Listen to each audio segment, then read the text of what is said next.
Hello everyone, it's Wednesday and we're having a little bonus stream today. Turns out I miscalculated. Originally I wanted to play Star Wars Squadrons when it was during its free period, but it turns out it was only free during the weekend. So I'm like, whatever, it's 20 bucks right now on sale, I'll splurge. I'll pick this up. It's a minigame anyway. So we're gonna play Star Wars Squadrons. I'm a big fan of like the classic TIE Fighter, which I think was the best of the classic PC ones. I loved all three Rogue Squadron games. The first one I think was the best one.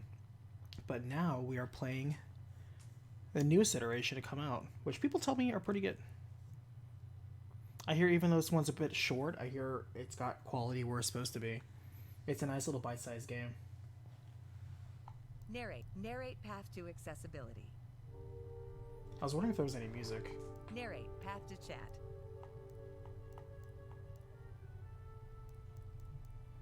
I do want subtitles. So let's see what this has, let's see what that has to offer. I'm tired. I had a long day. Hope everyone's having a good day too, though.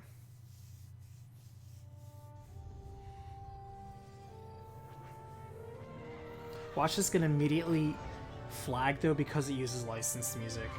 Or maybe it's not licensed, I don't know, it's hard to tell. It's hard to tell with Star Wars. Even just having a small jingle, they could be kind of hypersensitive, though. Hey Griffin, how's it going tonight?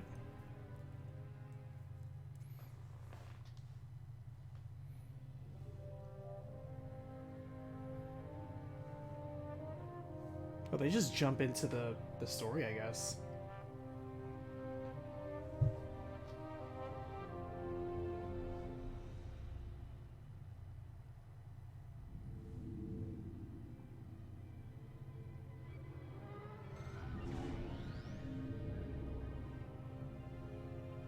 It's weird that it says customize your pilots because, from what I understand, it's first person.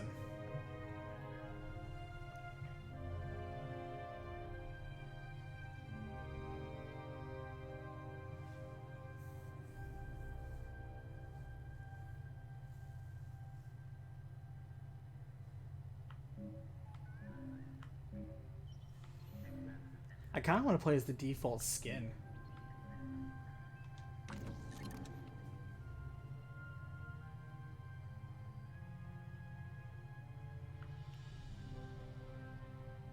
I guess Bly is kind of a ambiguous name.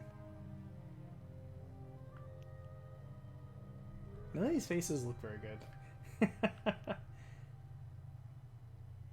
And what's up with this shine? The spotlight's too close to them.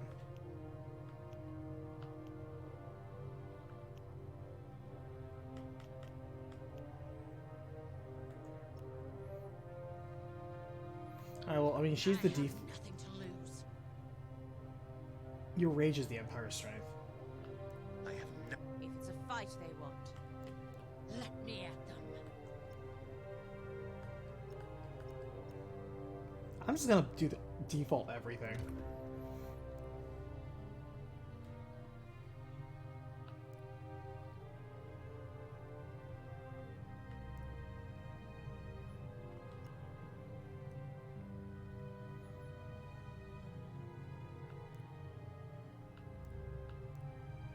Yeah, we're just gonna do pilot.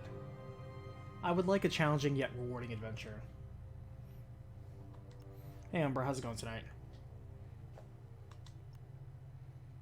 Let's fly us some Star Wars ships and shoot other Star Wars ships in a Star Wars themed universe. Seriously though, when it comes to Star Wars, people were lauding this as one of the turns towards Star Wars getting good again. You have to cash in on Darth Vader.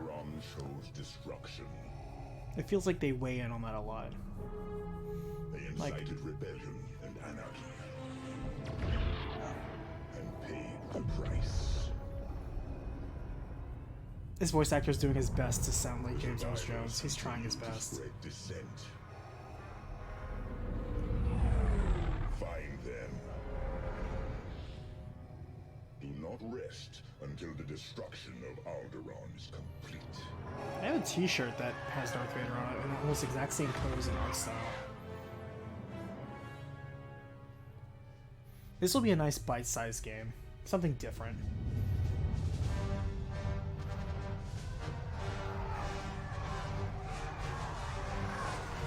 Some good-looking ships there.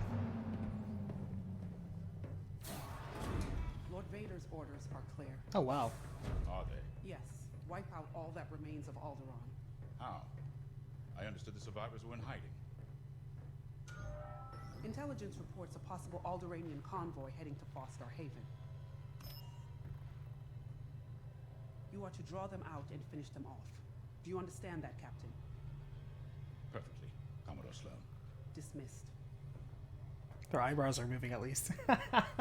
I know we just finished it yesterday, but I have to slam that.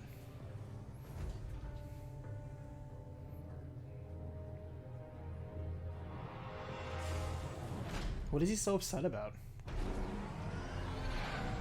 Is he gonna die because he's a tutorial pilot?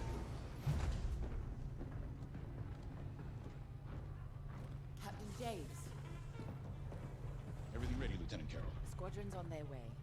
They're excited to fulfill Lord Vader's command. And you? No qualms hunting down refugees? See, that's an expressive face. During the Iskalon uprising, you taught Notice how they're people using all propaganda. parts of it. They're traitors, not refugees, Good and will faces. be dealt with accordingly. I've prepped our usual Sigma 9 loadout. No. Only standard ties today. Flying old school, sir. This might be a real challenge after all.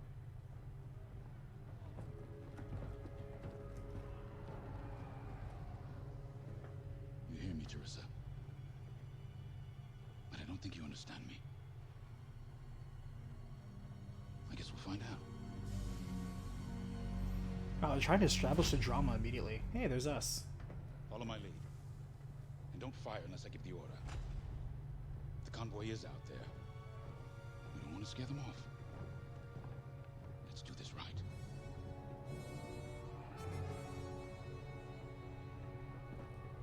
I wonder if our character actually talks or just has the one-liners. It sounds like one-liners.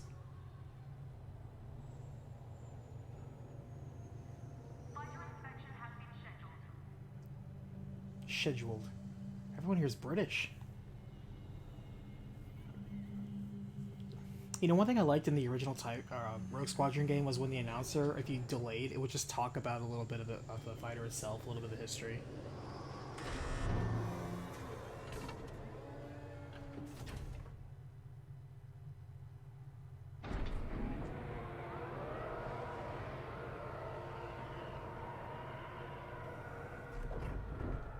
Begin pre-flight checks. Pilot, boot up your cockpit systems. Yes! Yes. That was such a robotic yes.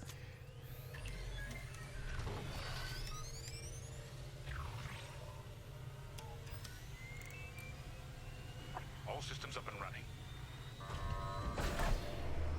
I'm not playing this in VR, by the way. Pre-flight complete. Let's get a clean launch. Lock onto my fighter. The only VR system I have is a PlayStation VR.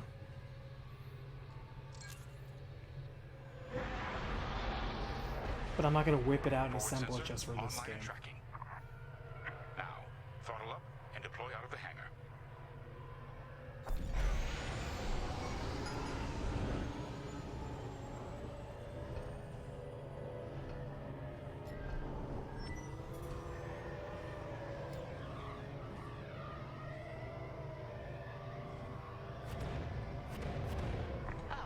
The rest of the fleet is back from Malastare.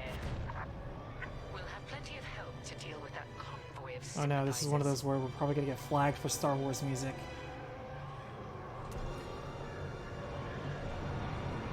At least we're playing Star Wars music. Not that it matters. The streams aren't monetized anyway. I can only imagine how it was for people though on Twitch. Follow me. We'll do a quick pass of the fleet, calibrate flight controls. Understood. Stay mobile. We don't want any collisions.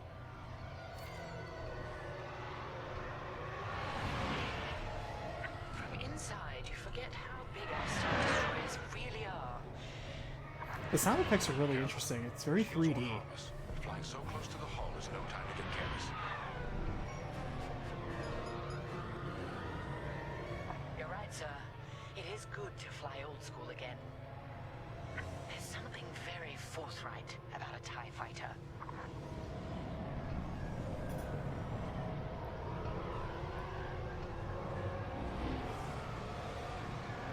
I feel like my stick is very sensitive.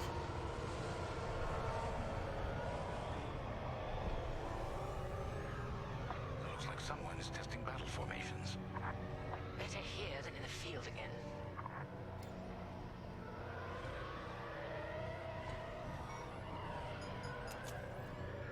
Keep your distance, Helix. Those engines run hot enough to vaporize a TIE.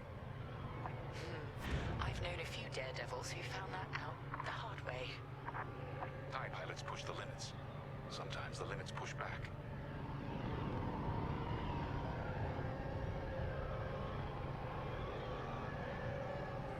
I feel like I want to talk over this, but at the same time, the tutorial is the exact time where you actually want to pay attention.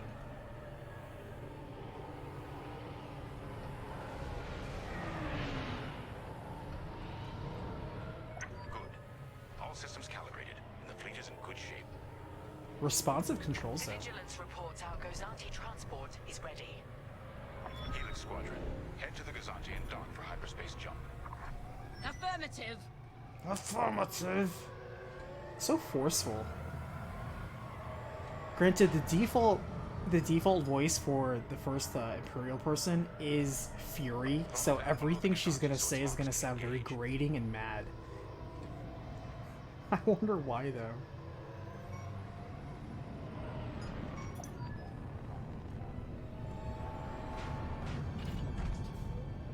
Bly is so angry. I wonder why she's angry.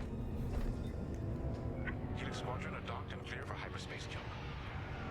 Remember, Helix, we'll have support, but finding the refugee convoy is up to us. They won't escape the Empire twice.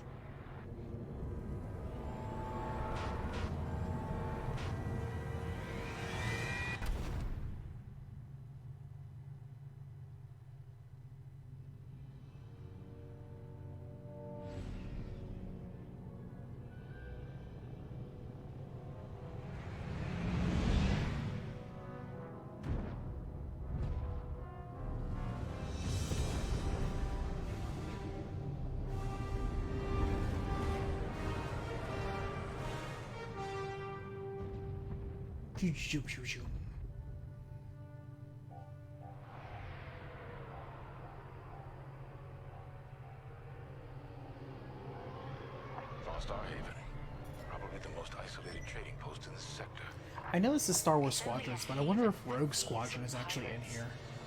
If the refugees Probably are not, though. This here, takes place- Clearly they're not as innocent as they claim. When? When does this take place?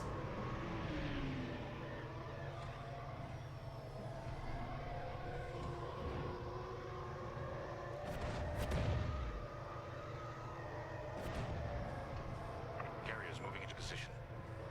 Blockade is I have to say, moving. this is definitely better flying than, say, Battlefield 5.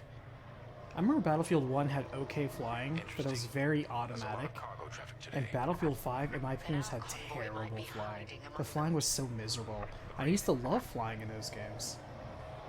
It was very arcadey feeling, but it was very This is fun. Captain Lyndon Javes of the Galactic Empire. Prepare for immediate inspection. And this is Vostar Haven Station Master. Kindly avoid harassing my customers. If they cooperate, they'll be fine.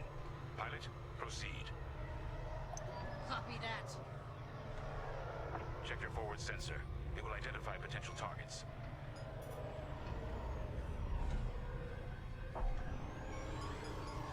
Pilot, begin by inspecting that ship. Okay. We have always been loyal to the Empire.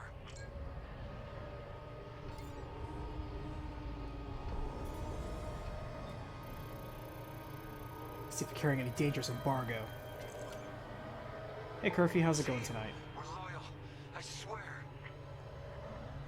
No sign it's from Alderaan. Keep looking. I mean, if this is straight after Alderaan, then it's got to be right there during episode Check 4. that ship next. Look, I'll pay anything. Just don't impound my ship. Are we looking for the lost Imperial flight data?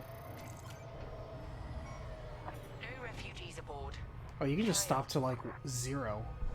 Huh. So you're not impounding my ship? There. Move a along. ship's trying to flee from a simple inspection. We should teach them some manners. All pilots, bring your weapon systems online. Pilot, track it on your sensors and fire a small volley. Just enough to damage them. Then see if they're hiding the refugees. There, stop that ship. Oop. All right. Scan us then. Just stop shooting. They stopped with the quickness. No refugees here, sir.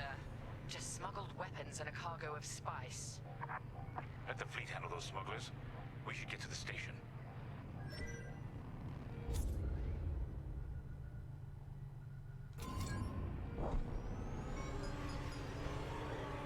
You can kind of stop on a dime. I'm actually kind of impressed. Customers are legitimate traders. You have no right. Captain, the station's defenses just activated. Helix Squadron, destroy those turrets. We can't search under fire. Out here, no one shoots unless they're prepared for return fire. Even the Empire should know that.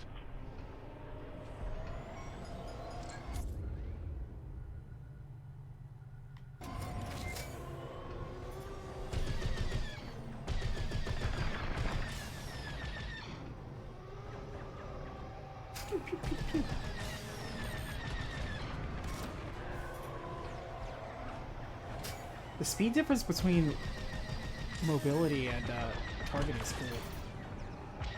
Targets destroyed.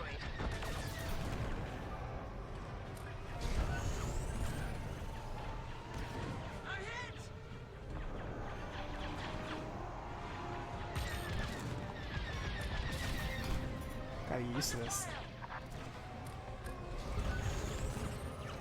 We'll go back for another run.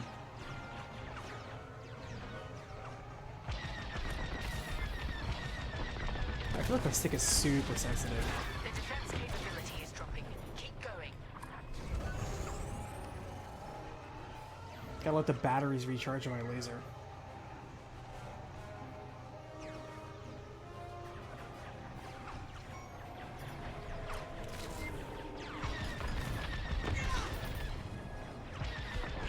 Targeting is useless.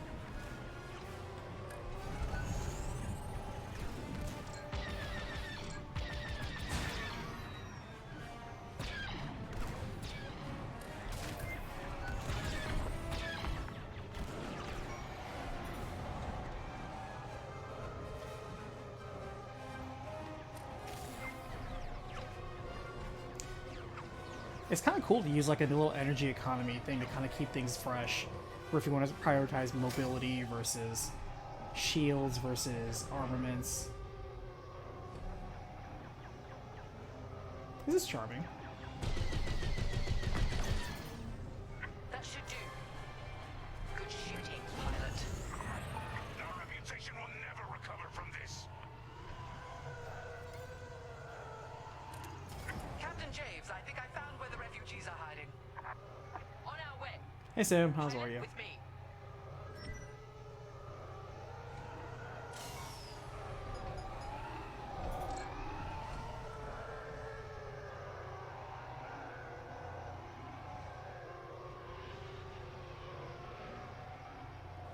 We've got enemy activity.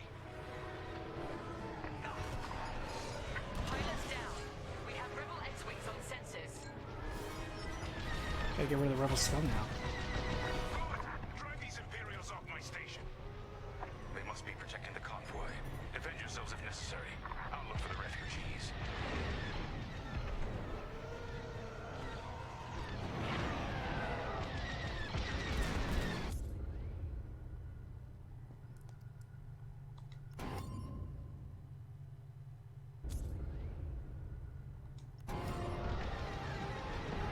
I'm taking heavy fire.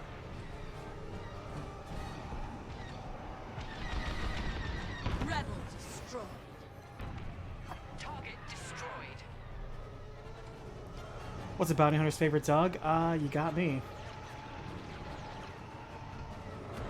Are you locked in a first person? Yes, you are locked in a first person for this game. It was originally designed for VR too.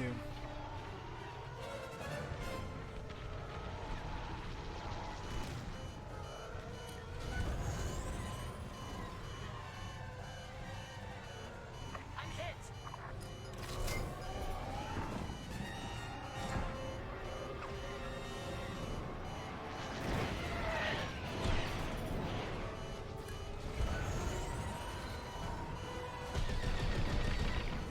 Eviscerated. Rebel down. Think that hurt? Target destroyed. That's half the rebel scum destroyed. It's funny how they use the word scum a lot.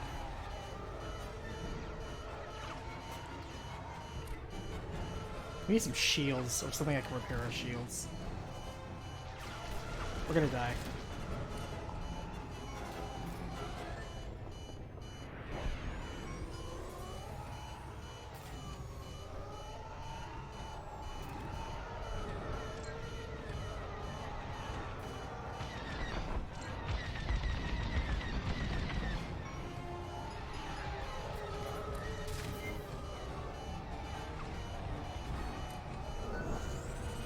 We literally have no hit points left. Up a tail.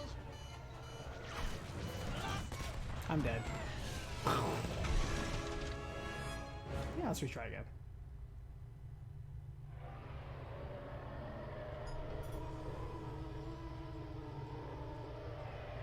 Captain James, I think I found where the refugees are hiding. On our way. Pilot with me.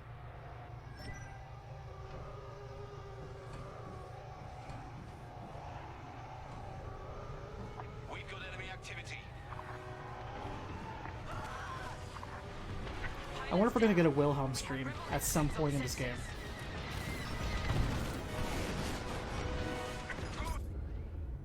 Oh, so I can repair. Man, that really would have been helpful when I was dying last time. Drive these Imperials off my station. They must be protecting the convoy. Defend yourselves if necessary. That was some delayed tutorial right there. Oh, by the way, you can actually fix yourself. Thank you. Timely. Under attack. Get them off me.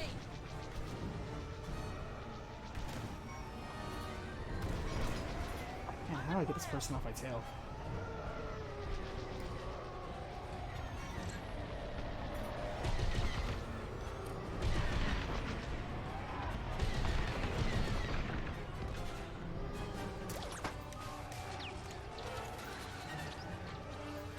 Just slap some Omni Gel on it, we're good.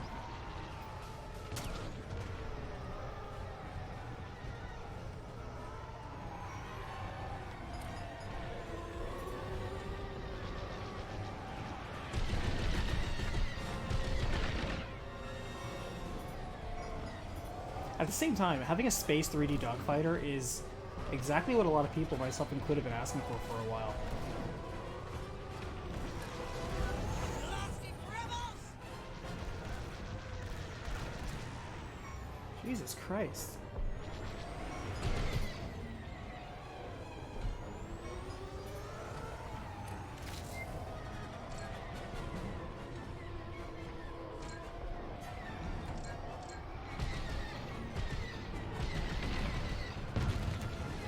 Enemy is down.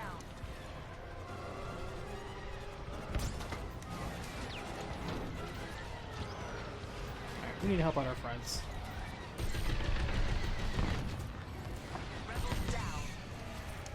That's half the rebel scum destroyed. Alright, we're doing better.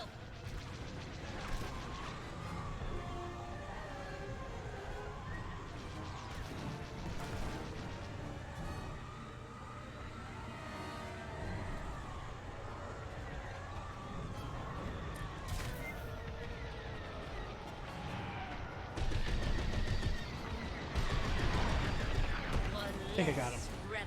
Yes. Target destroyed. This is taking a lot of focus.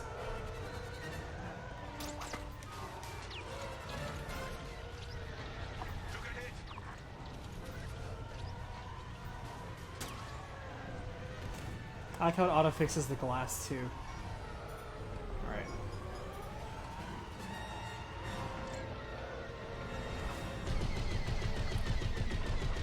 They're dead. Rebel Alright. down. Good on us. Slapdog, hey, welcome to chat. No, this isn't VR, though. You could play this in VR. And this is Star Wars Squadrons.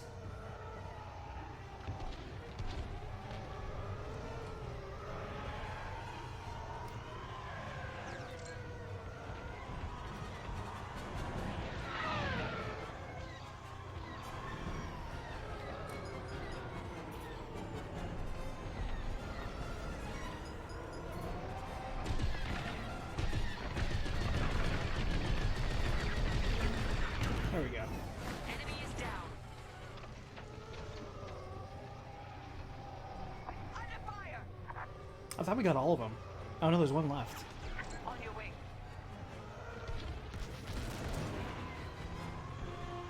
Rebel on my tail.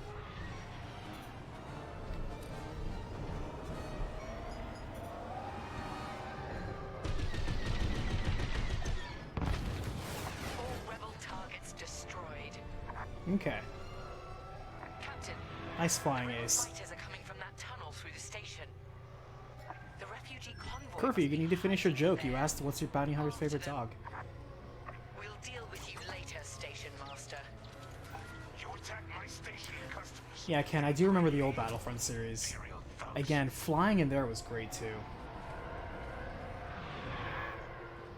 And yes, we finished Ghost of Tsushima yesterday.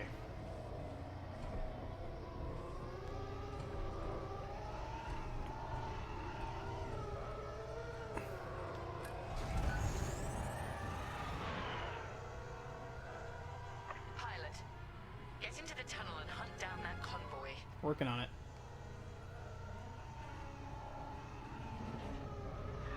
There, the convoy. Prepare to fire.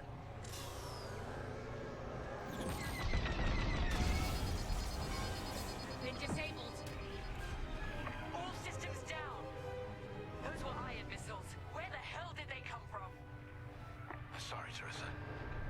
After Alderaan, I can't ignore what the Empire's become. What? Sir. Lyndon, what are you saying? That I don't care who ordered it. I didn't sign up to hurt innocent refugees. Our captain's betraying us. Protecting them makes me a rebel. Then so be it. He's a rebel scum. Damn it!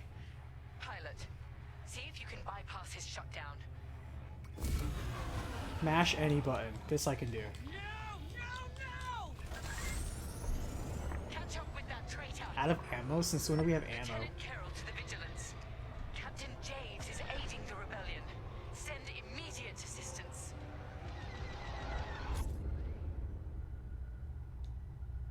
I hoped it wouldn't come to this. Missiles, watch out! Teach him what the Empire does with You won't stop. turncoats.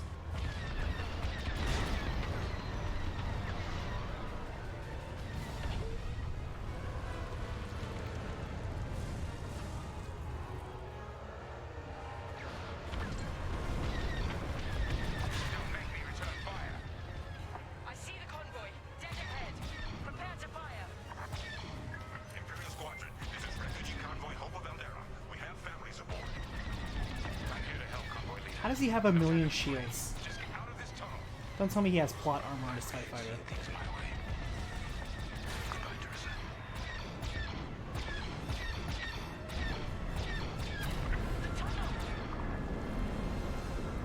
Captain Jasko had plot armor on his TIE fighter. That is shenanigans. He should have thought better about joining the rebels and their scummy rebellion, trying to bring terrorism to the galaxy. I will bring order and security to my galaxy.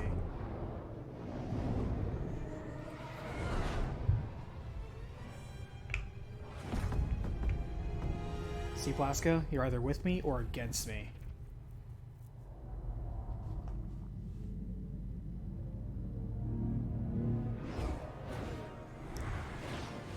Ooh, our TIE fighters are blue. I like that. Echo Squadron.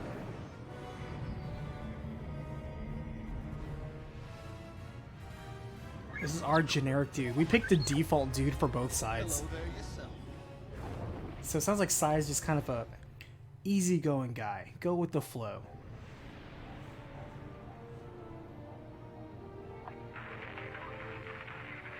Cracks his knuckles twice. That call sounds desperate. Can anyone make out what he's saying? They're working on it. Okay, Echo Squadron, on me. This is Admiral Akbar to Echo Squadron. This is Admiral Akbar. I sure hope they don't kill me off screen in a later Star Wars battle. That would just be terribly unfortunate. You may need to get creative. Make sure your fighters are in good shape. Understood, sir. Echo, prepare for systems. I actually always liked the B-Wing as probably one of my favorite fighters. Very close second to Y-Wing. I actually really like the concept of just a flying tank. Uh-huh.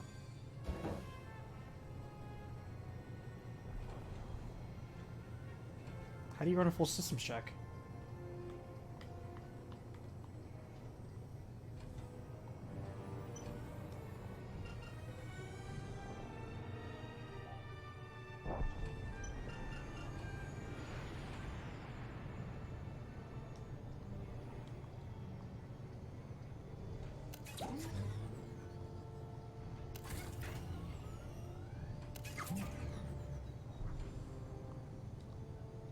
So you can have 4 shields, huh? That's cool. I'm pressing all the buttons. What do I do?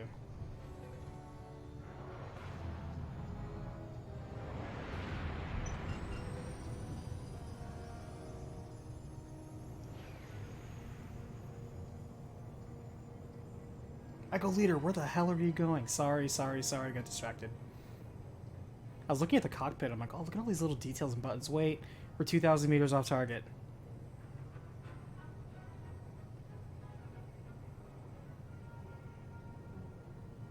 I like how everybody just automatically stays in formation to me. Such an obedient squadron.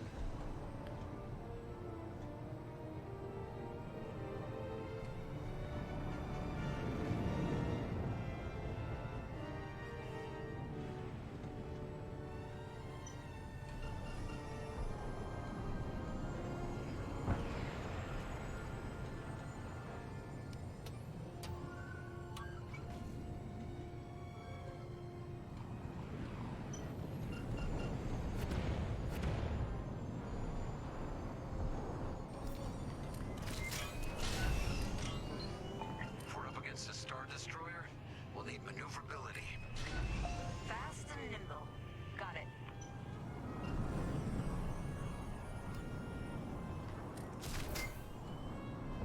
Weapons look good. They'll look better when we're shooting down ties.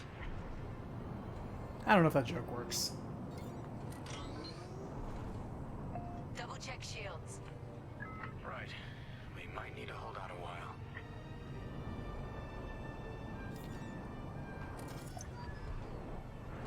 Systems check complete. In formation. Echo 3, matching formation. Echo 2 standing by. Echo 5 standing by. Here we go. Okay, Squadron. Anyone low on missiles needs to stock up now. Head to the U-Wing for resupply. It's weird that ever since they've introduced the U-Wing in Rogue One, it's just become part of it.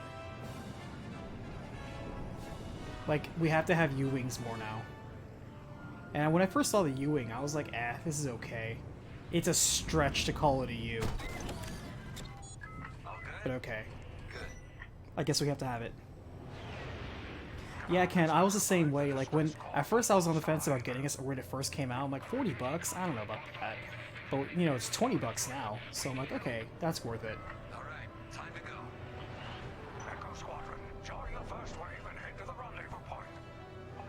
20 bucks is kind of my magic price point for any game that I'm like, I'm not feeling you. I'll wait for a sale. Hyperdrive. That's why I'm waiting for, like, Miles Morales to drop down to 15. Because, yeah, I think even 20 bucks may be too much for that. But we'll see. I'm willing to go 20 bucks for this because I like the Star Wars flight sim games. I have a long history of liking them, so to me there's more interest. rather than say like Spider-Man. I don't love Spider-Man. I like him. A lot of people like him, but I don't love him. Admiral, we're here. Yeah, but the convoy's way over there. With the bad guys between us and them. Echo Squadron, transfer all power to engines. Head below the Star Destroyer and wait for my signal.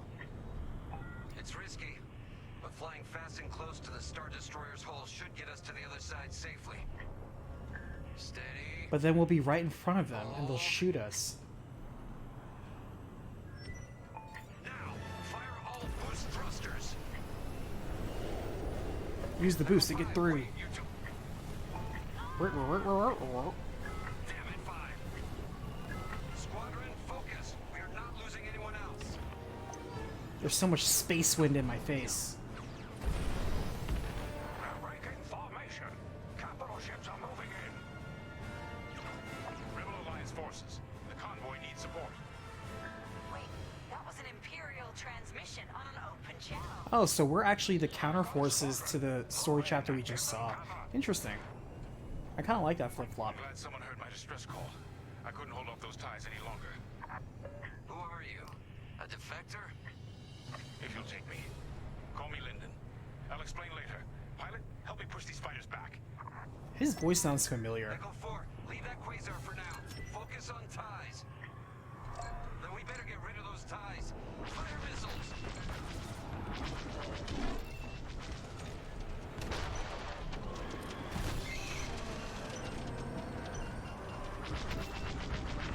What did I do?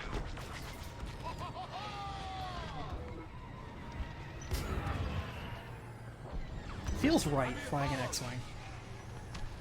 Defend the convoy before it's too late.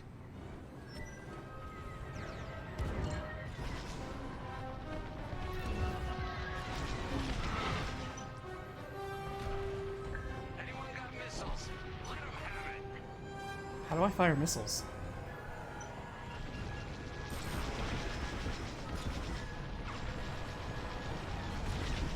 No, you don't.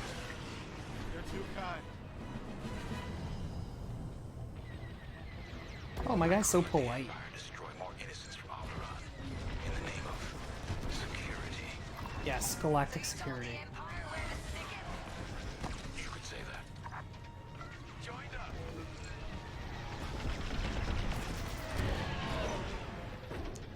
Okay.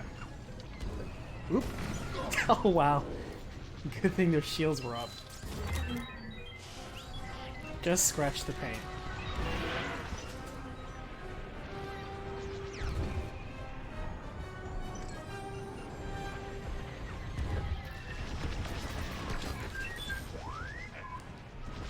That's half of them.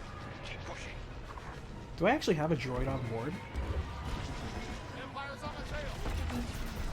Under fire.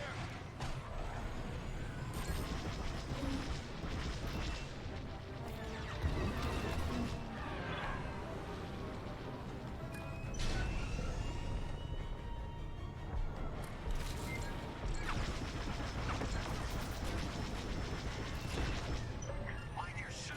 It's me. Oh, my bad. It's like, why would you target your allies, though? Like, why is that even an option?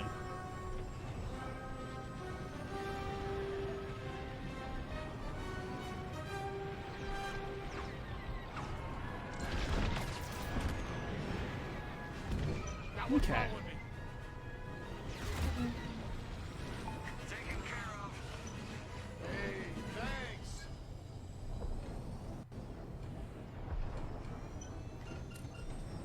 Information.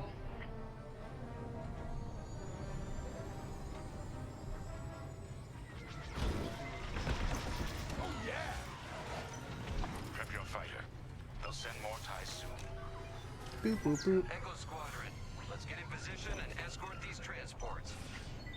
I'm ready to It really makes me wonder where they're going to go with the Rogue Squadron movie they're going to be making. This is Admiral Akbar, the Rebel Alliance. If it's just Top Gun in space, I'd be okay with it. Willing to defect. Willing and able. And keep assisting Echo Squadron. I hope it's not a trap, but Admiral Akbar would tell us if it was a trap or not. He has a knack for those sort of things.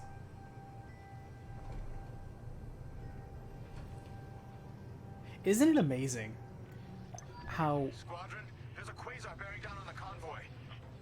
And filled with reinforcements. Take the ties down.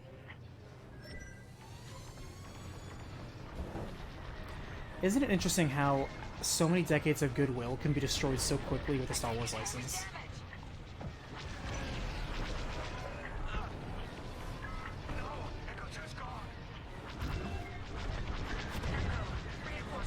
And now they're spending so much time and effort to rebuild that good faith, and it's been so slowly but surely.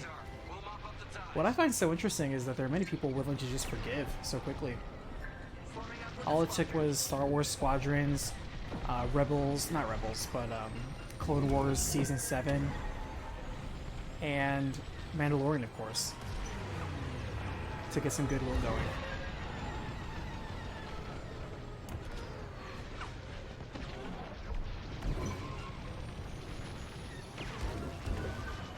I need to get a beat on this guy.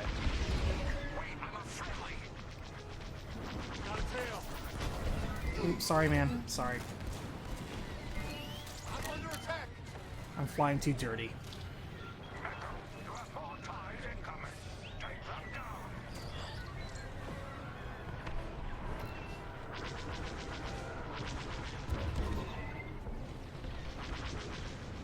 So many bogeys. I like this. Target-rich environment.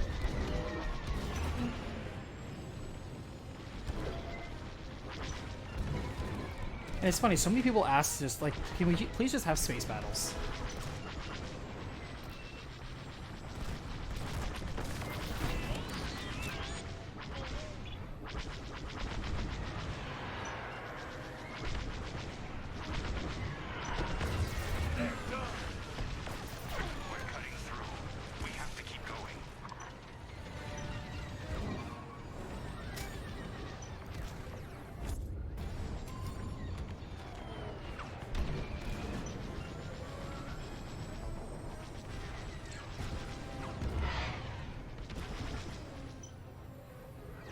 Here's the thing that's interesting to think about. When did The Force Awakens come out? What year was it? 2016, maybe? 15? When was it? When was Force Awakens?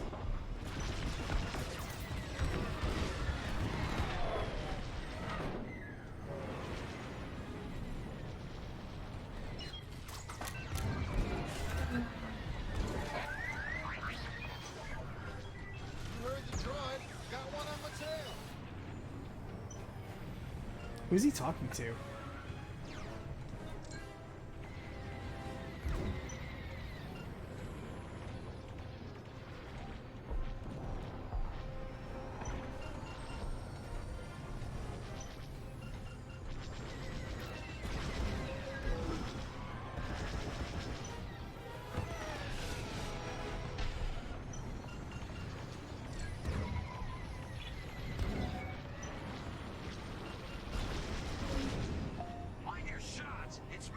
Yeah.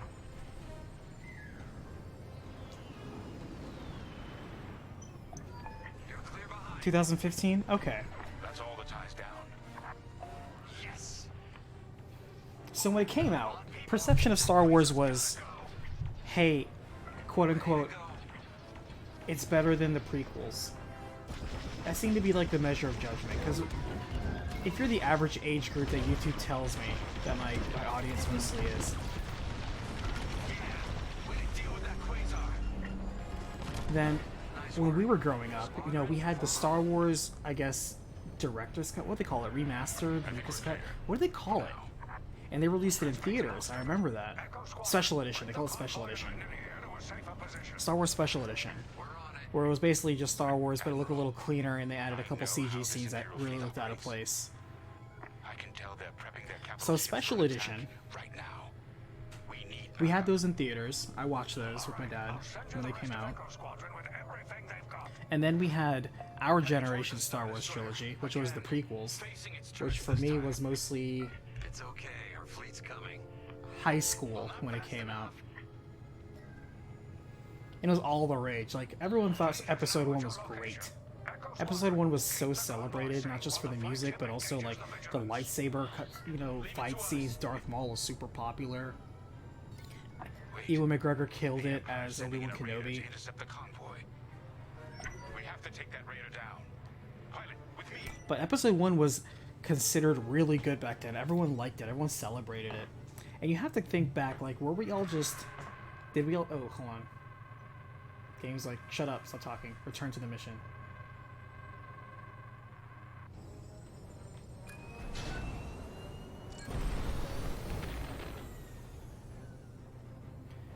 And what was our standards? Did Star Wars just have such good faith that it really didn't matter what they put out because they put out a feature-length Star Wars film, that we liked everything? Because they sure showed a shit ton of toys, that's for sure. I remember Episode 1 Pod Racer coming out. That game was amazing. I loved it. And people didn't really... They were I don't know. As the year went on, I feel people were like, this movie maybe was just okay. Maybe it's not like as great as the originals, but it feels like Star Wars and it's okay. Keep the radar focused on us, not the convoy. Starting another attack run. The raiders lost shields. They're trying to get cover from the capital ships. This is our Go back for chance. another run. Finish this.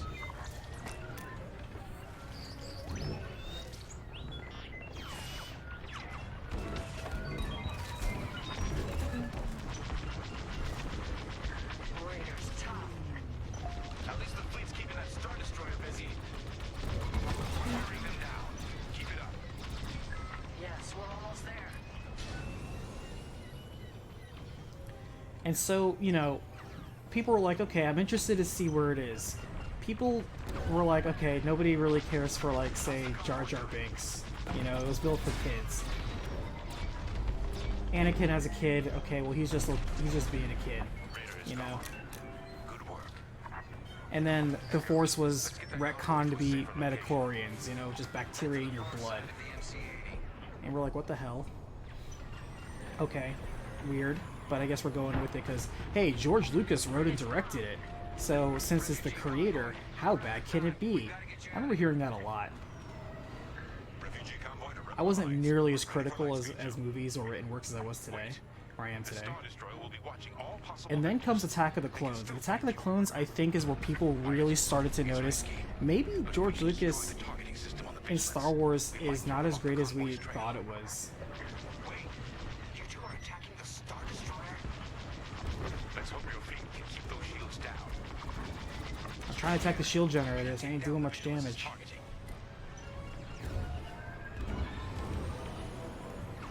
Destroy the targeting system. Where's the targeting system on a Star Destroyer? Multiple passes. Echo Squadron. Do I not have missiles? Destroyer occupied. All its turrets pointed away from our starfighters. It says I have 4 torpedoes. How do I shoot them? Hold on. I need controls. How do I shoot torpedoes? How do I shot weapon? Oh, the bumpers. Well, left auxiliary is repair. Right auxiliary must be missiles then, right?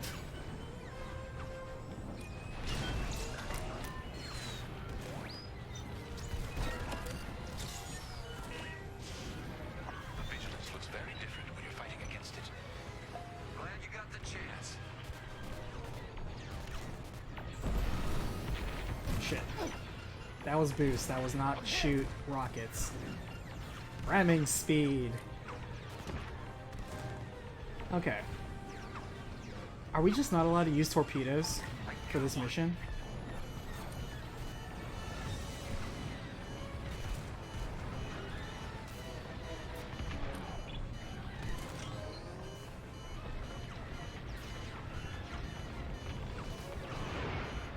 I'm taking fire. Is no one else targeting this firing computer other than me?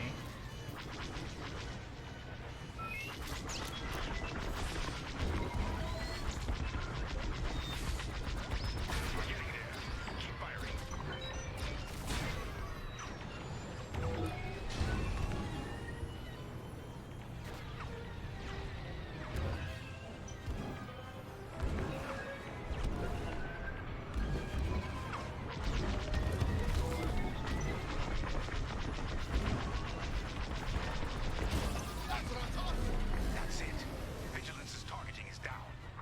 Because there was a lot of stuff people made fun of, even back then, of the original prequels. I remember talking to a good friend of mine where, after we saw episode 2, we're like, was this movie good? I'm like, well, it was good when, like, Yoda fought and showed up and stuff like that, but most of the movie wasn't that enjoyable.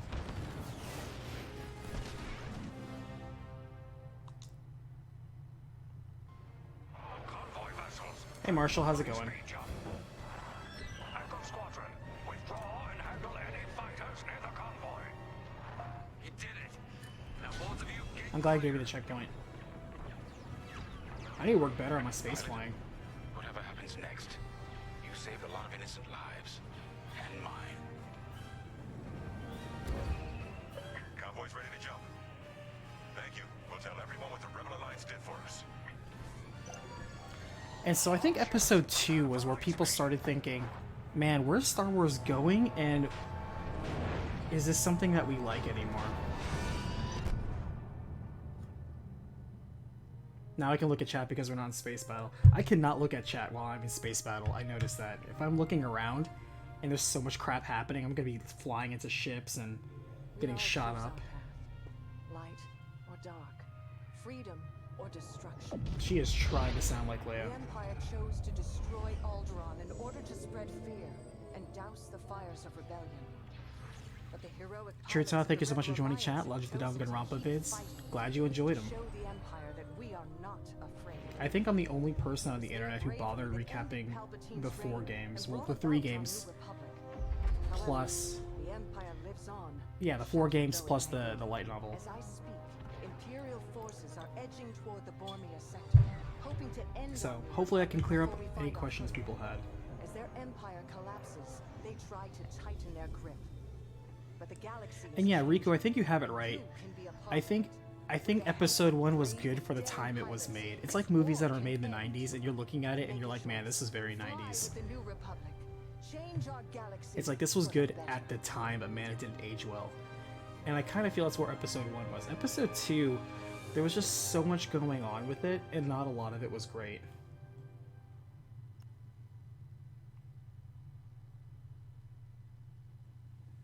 You have completed the prologue, but your adventure is just beginning.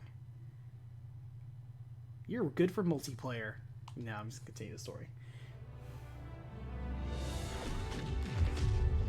Vanguard Squadron. After the Battle of Endor. Vanguard Squadron to Temperance, do you read us now? Had some trouble with our long-range comms. You're the 3rd patrol reporting comm blackouts. Head on back, Gunny. The commander will want a full report. Lousy comms. Chasing our tails for hours, and now we're late to meet the new boss. Well, do you want to race home, Frisk? We might make it before his speech ends. All these alien people have more expressive faces than anyone in Ghost of Tsushima. I ain't racing. I learned my lesson the first 12 times. Ash, the speech is starting. Everyone's also slightly British. Only British people exist in the Star Wars universe. But when you kind of think back to it, all like the prequels kind of established that all of Star Wars was really just, or at least the first 6 chapters were just kind of about Anakin Skywalker, his rise, and then his fall, and then his redemption. It kind of seemed like what it was all about, you know? It kind of reframed the context of the original 3 movies. And I think that really became apparent towards the 3rd film.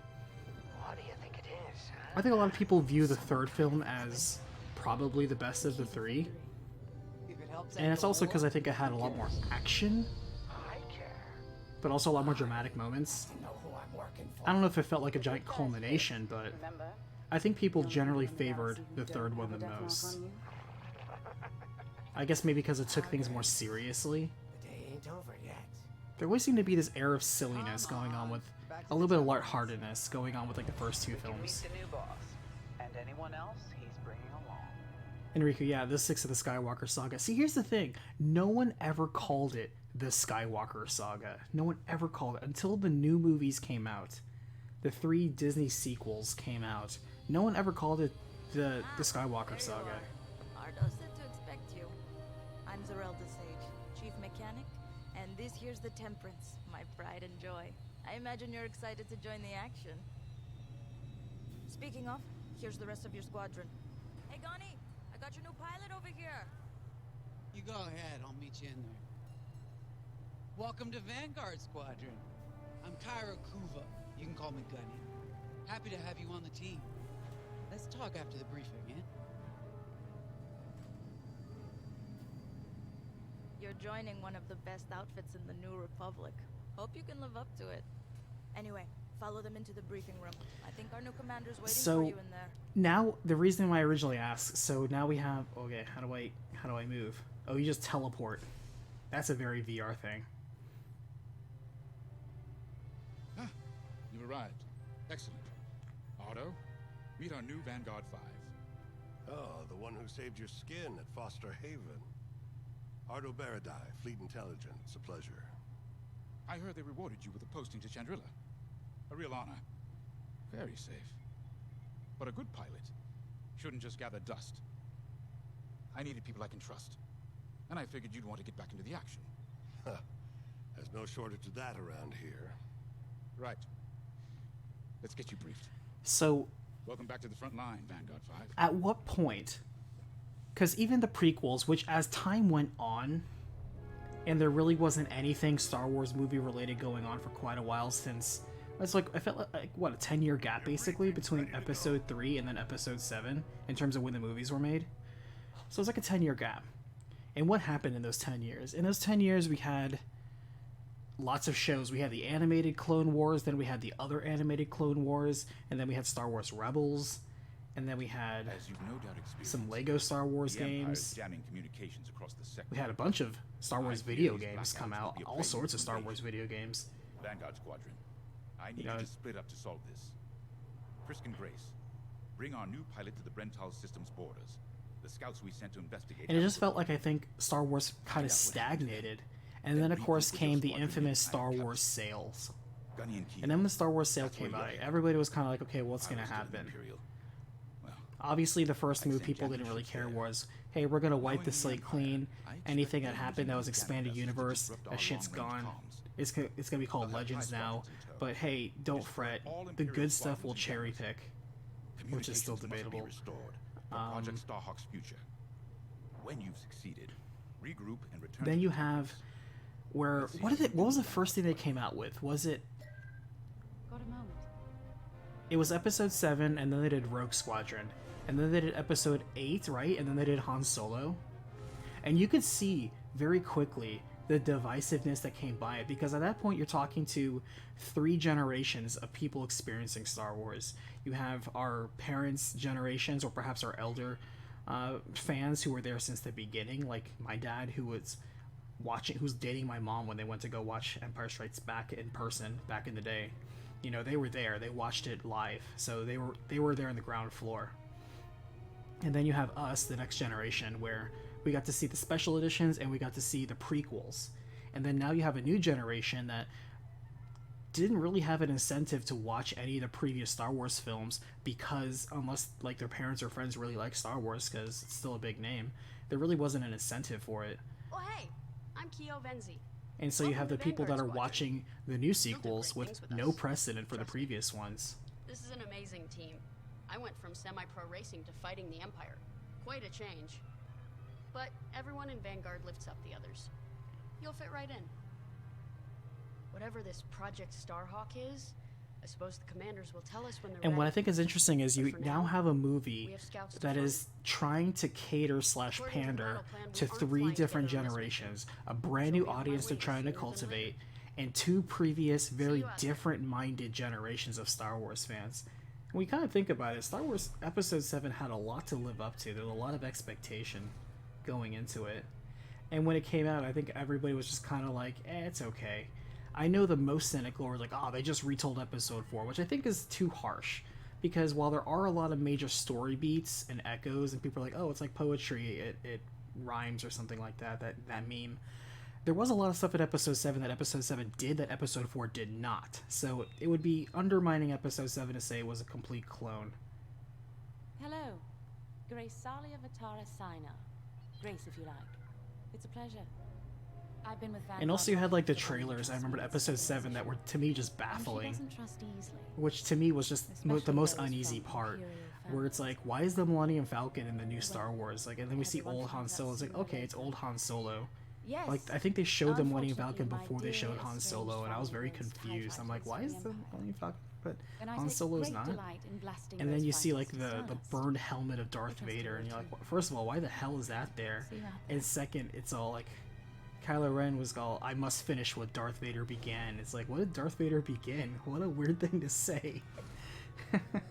Did we ever figure out what Darth Vader began? Was that ever established? Or was that just crap that Snoke was filling in him? And then of course you have people that are divisive about Kylo Ren. I actually liked Kylo Ren even when he came out. Because when you think about his character arc, he's a kid whose grandfather was the greatest freaking Jedi for his time, and then became the greatest Sith Lord for his time as well. And then he is constantly living in a shadow, and people, even the fan base, was like, oh, he's no Darth Vader. And the thing is, that's the entire point, is that he's no Darth Vader, and he knows that, and everyone else knows that. They're holding it against him to this unrealistic standard. And so at the same time, I kind of felt his arc was good. He's a kid who had power but no discipline. They always got a berth for a good pilot. Deathmark. And he was just a confused teenager. Say, you play Sabak? And then of course, after episode 7, all the weird stuff they talked about, I think, was kind of up to the shows and the comics, I think, to just kind of sweep up and clean up. I never read any of the comics, but that's what I hear from my friends who are bigger Star Wars fans. Get on and fix that comm blackout. Where it's like, yeah, a lot of this is kind of just explained in the comics, and it's kind of sad that it has to do that, but... Finally, chance to get acquainted. Wow, you're like tall. I said, the name's Gunny. Stay sharp, keep your nose clean, and we'll be off to a good start. We had comm blackouts like this right before the Empire invaded Minban. Lost a lot of I cannot place her accent, but I learned to which is shoot actually kind of Alaska. cool. I don't know if I've ever You'll seen be her fine alien with race Frisk and before. Grace today. Meet them if you haven't. The best advice I can give you is this. Stick with your squadron. It's simple, but sometimes hotshots and lone wolves need to hear it. Get to your ship. And then of course was the whole Snoke thing, which you have to appreciate. When Snoke was around, he fueled a lot of fan theory and a lot of discussion. Everybody had their fan theory about Snoke. And when you have that sort of mystery and discussion, that's a good thing. A mission already? Good. So I think episode 7, while it may not be the most favorite Star Wars one, is hardly the worst. And it did do what I think it should have set out to do, which is generate buzz about Star Wars. A lot of people were talking about it, what they both liked and what they didn't like. They were comparing it to the previous movies, inevitably. And they were talking about a lot of the mysteries that it settled and established. So people were looking to the next one with more scrutiny to either A, be better than what they thought episode 7 was, B, be either as good or better because they liked where episode 7 was going in the first place, or C, answer a lot of the weird questions they introduced out of nowhere. And I think all that mounting expectation was what was building up towards episode 8 to be so crucial, especially since a lot of people are that whole, oh, it's like poetry, it rhymes, where, okay, we need to relate this to Empire Strikes Back or something like that. And people were making predictions about that too. But in between, we got Rogue One. And I'll tell you, that's where I felt Rogue One kind of was... A good all-rounder that'll stand up to any starfighter or capital ship in the Imperial fleet.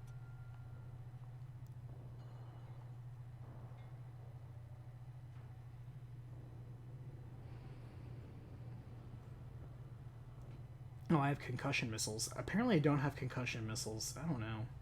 Maybe I have to be locked onto an enemy to use concussion missiles.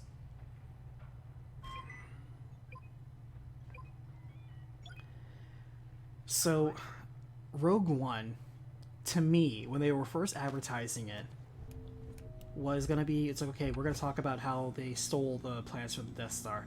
I thought, and to me, correct me if I'm wrong, or if anyone thought the same way, I thought it was going to be like The Dirty Dozen, but in Star Wars. A gritty war film. Everyone you see on screen is going to die in a horrible way.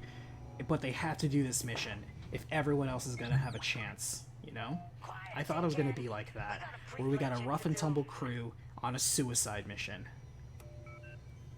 Everyone's expendable. I thought it was going to be like that. And it really wasn't. Yes, pretty much everyone did die, spoilers. But it wasn't in that dramatic or interesting a way. Most of the group just kind of felt thrown together. The movie kind of felt dragging in places. It did have some interesting parts to it, like, but it started establishing some patterns that I felt was formulaic. Like, okay, everyone needs to have a quirky droid. Why does everybody in Star Wars need to have a quirky droid? Since when does R2-D2 establish the standard that the main characters had to have a quirky droid or two? What is up with that? And was K2SO cool? Yeah, of course, it was funny. But why did we have to have it? And it was like, oh, well, episode 7 had BB-8, another quirky droid. And then, just fast forwarding a bit, in Jedi Fallen Order, Cal has, BD. And it's like, why does everybody have to have a effing quirky droid? What is up with that? Away we go. Stay close, Vanguard 5. Like, what is up with this stupid formula? And there were other small things, too. Scouts, smash the jamming ships. And get back before the cantina closes. I think Commander Javes skipped that in the briefing. Like, I get that it's for marketing. It's like, well, this will sell a toy. Regroup at Cavus once you find our missing pilots, alright? See you soon. But Rogue One ended up, I think, being favorable. I think people think Rogue One is pretty good. A lot of people place Rogue One either very high or very low. It depends on how you view about spin-offs. But I think it showed a spin-off could be pretty harmless and kind of good. A lot of people like citing the Battle of Scarif as one of the best battles in the entire series. I don't feel that strongly about it. I think it was good thematically for the movie. It showed that the rebels could, you know, throw punches against the Empire and do small hit-and-run guerrilla battles and kind of be okay. It showed a better glimpse to that than just being a dramatic last standoff or an all-out assault, which is what we previously saw. It wasn't a grand army battle. But, you know, it had your mandatory space battle. It had your mandatory X-Wing saving the day. Let's go. No scouts showing on sensors. You got anything, Grace? Negative. We've got to be able to find someone out here. Wait. I've got a Republic signal. Temperance, we may have found them. Heavy interference. Gunny and Keel will take care of that shortly. We should investigate the signal and regroup with them.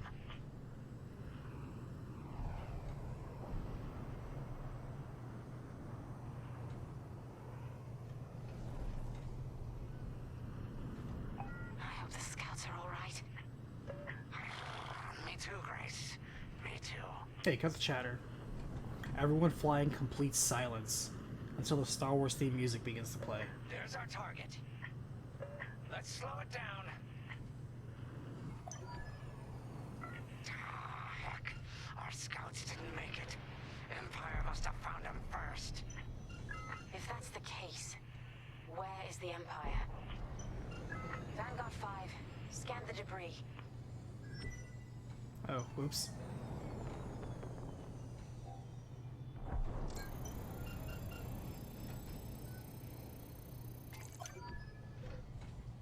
Such brutality. Even that astromech got dusted. Rest in peace. Someone really didn't want these scouts getting home. I just see one scout. What's the other scout you're talking about? Hey, I'm picking up a second signal. Let's check it out. I think we should compose a haiku for this person.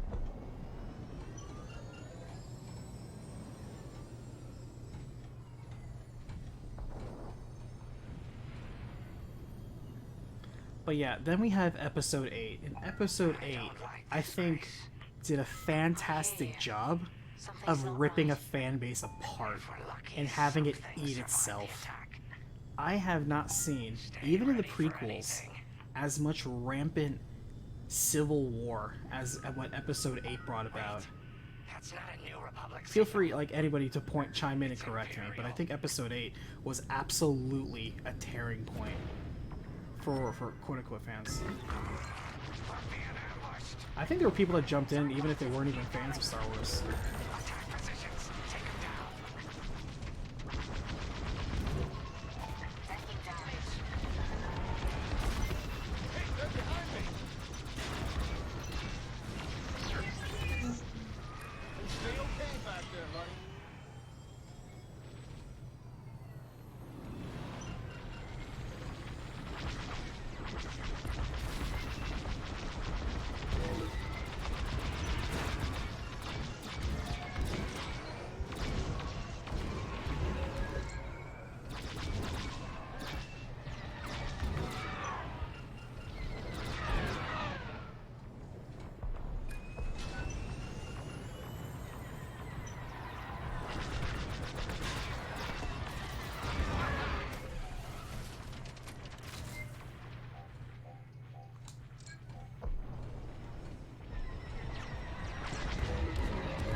Gotcha. Take that.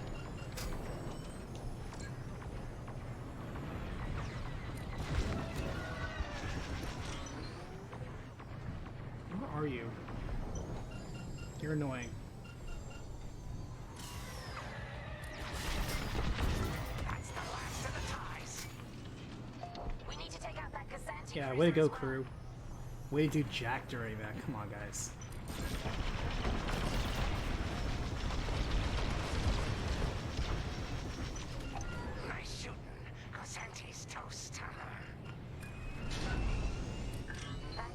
Must have been support for the Empire's jamming ships. If we scan the wreckage for its last known trajectory, it could lead us to the jammers. That's a heck of an idea. Vanguard 5, scan the debris and we'll watch your back.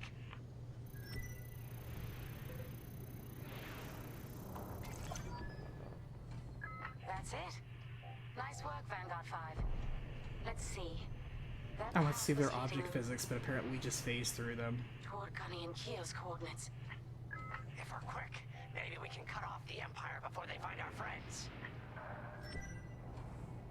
Marking coordinates. Hopefully they don't know we're coming.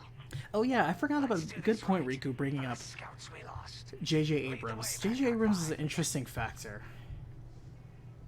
See, because I don't love J.J. Abrams or his style of directing. I don't love what he did to Star Trek, especially the constant lens flare jokes. J.J. Abrams, I think, introduces an interesting style of directing that I understand where it's appreciated by some people, but I don't feel he's, for me at least, some people say he's like a savior to the fans, he's the voice of the fans, and, you know, he gets it. And I do feel a passion in there. And obviously a sense of humor. But sometimes I kind of wish he just toned it down a little. That's just how I feel. Because I don't think everything had to be a joke in Episode 7. That's the thing that I think distracted me in Episode 7 a lot. There were a lot of jokes. And it's okay to have, like, cutty wit in between the characters or banter between them. That's perfectly fine. Expected almost. But a lot of people just flat out telling jokes for the sake of telling jokes. I'm like, what is this? What are these memes doing in my Star Wars? Like, what is up with this? Bomb those jamming ships. Sure thing, Grace. I'll soften them up. You two finish them off. You can evade a missile by flailing wildly. Got it. So now these guys are packing missiles. Can I shoot missiles? I apparently have 6 concussion missiles and I can't fire them.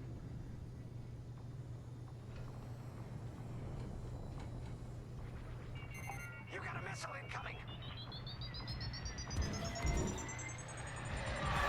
Hey, cut it out! Did that do anything?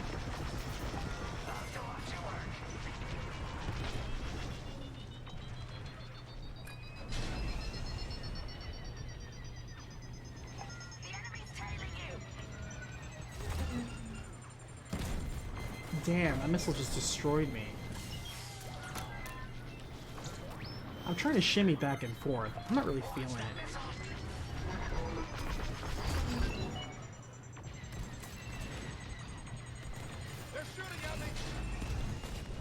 Yeah, okay. We apparently don't know how to dodge missiles.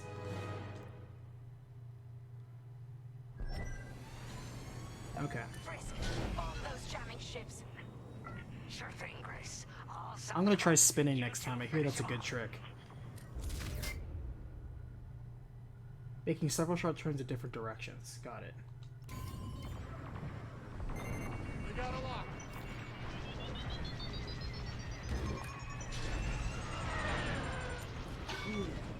Okay.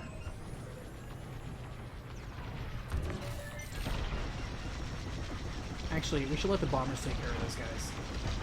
We'll take care of the fighters.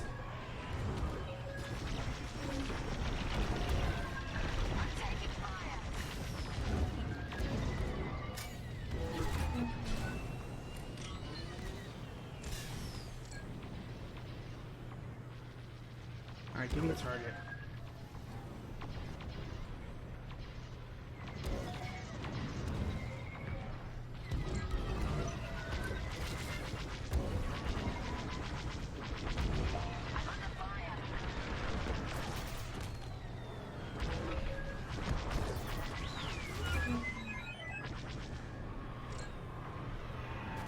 It'd be cool if I could shoot my missiles, my 6 missiles that I have. I guess I don't have a license for that. Oh, there we go. So you have to have a full lock-on, then you can fire a missile. Got it. I'm in their sights. Gotta shake this tail. I'm hit.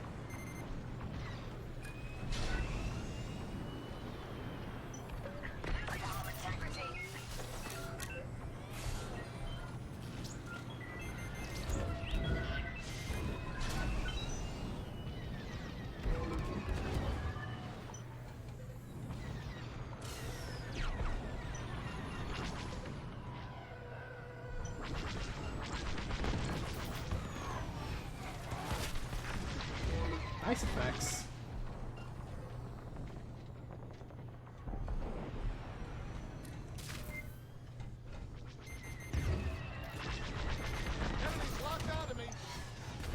Ooh. Singed me. But yeah. I don't feel even today.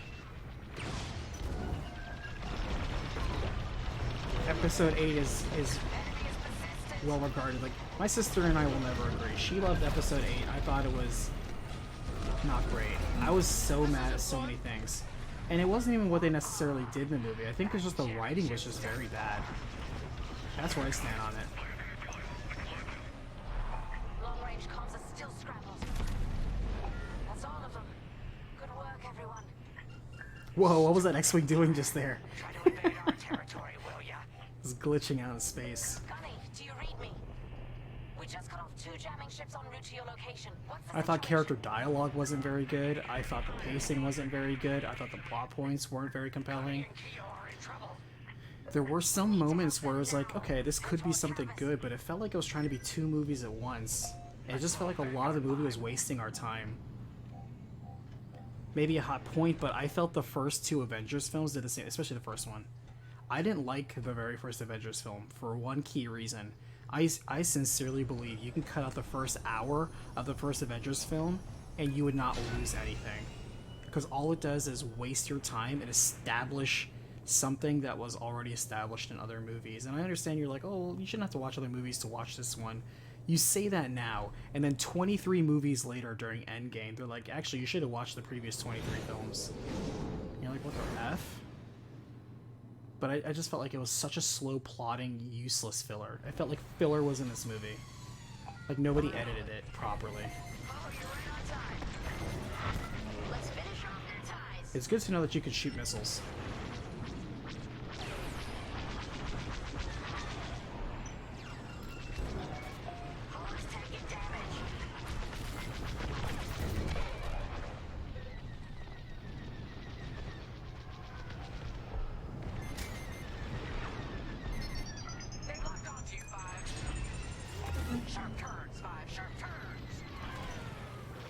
Are we 5? I guess we are.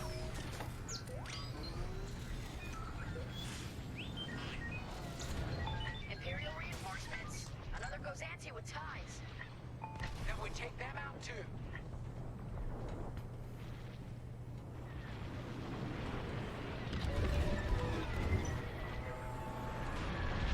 That Cassanti just jumped out of the system. Running scared, I bet.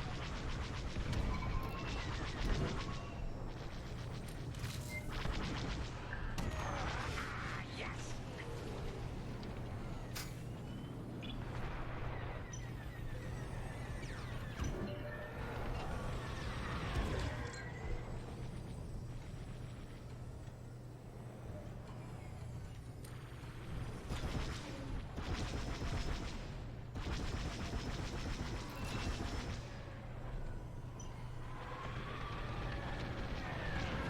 Wow. I always took him out. Nice job. The TIE fighters.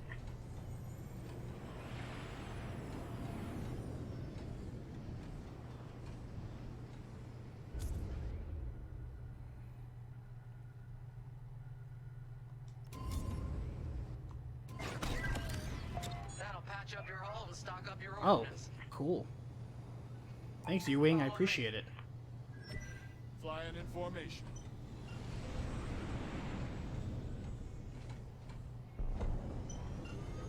I like this. You get the controls pretty quickly.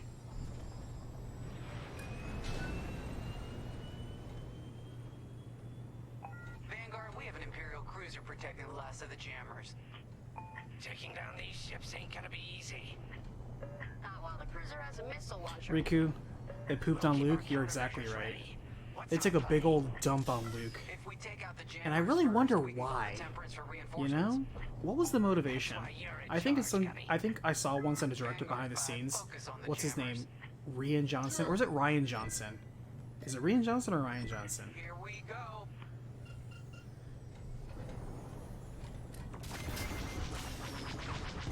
They've locked on. Countermeasures. All right. Press B just before impact.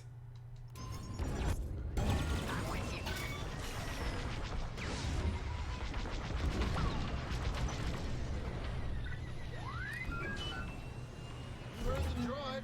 Got one on my tail.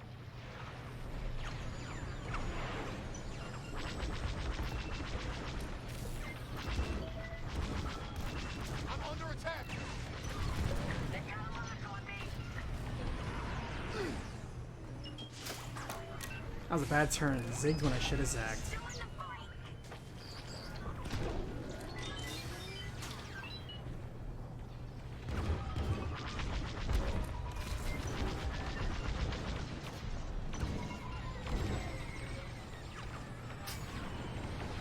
Enemies following you. I noticed. You're okay. Thanks. I knew I liked you. I got you. Let's finish off the last one.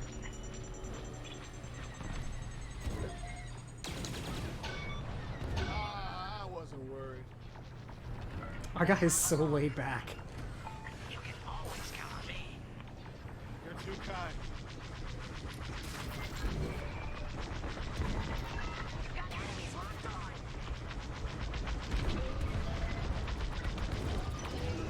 I need to stop cutting us so close.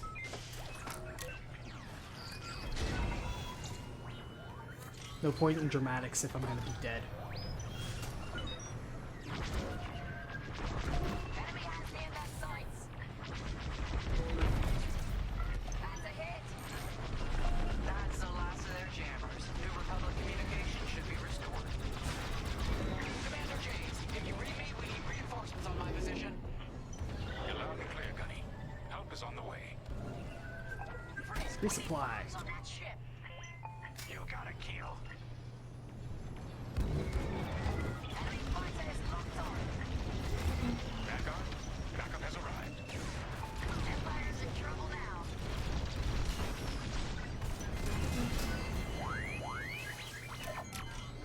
Any chance for repairs? I went too close to the engines and I went down to 1 hit point. Jesus Christ, that was reckless. Let me reload.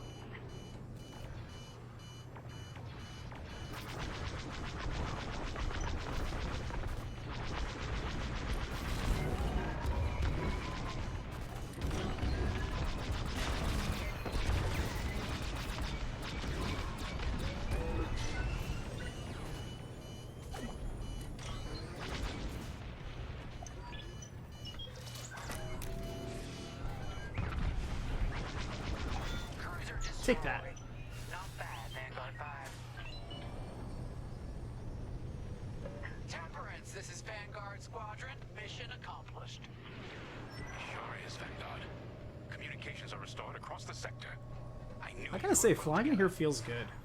I'm grateful to command such a strong squadron. Come on back to the Temperance.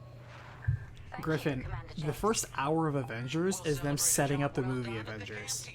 It feels so slow and unnecessary. It literally goes on for an hour. The actual plot doesn't begin for an hour. They waste so much time in the original Avengers film. They spend more time fighting each other than the very final battle where they actually fight with each other. Like on the same side, I mean. They fight with each other all the time over stupid crap. And it's just a bunch of fan fiction. Like, oh man, would it be crazy if like Captain America punched Iron Man in the face while also, you know, throwing his shield at Thor? It's like, oh, no time for celebration, I'm afraid. or it's like, what if the Hulk just jerked around on the ship? And it's like, I don't know if this is interesting. I don't love the first Avenger film at all. It has one good moment, that's the final fight, that everyone's like, oh, that's so cool. Yeah, but it took 2 hours to get to that point. 1 hour of which was completely unnecessary.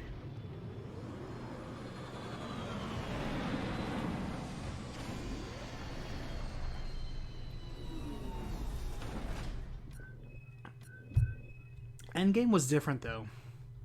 Endgame was... Because Infinity War, I feel, was more like that, where Infinity War had a long setup. It was very moderately paced. And it had the Battle of Wakanda at the end, which I don't feel was terribly interesting, to be honest with you. And then Endgame was a 3-act structure. It was a very clear 3-act structure. Mission complete. We got Chromium. Is that good? What is Chromium? Or is that bad? Like, I don't know what that is. Metal info.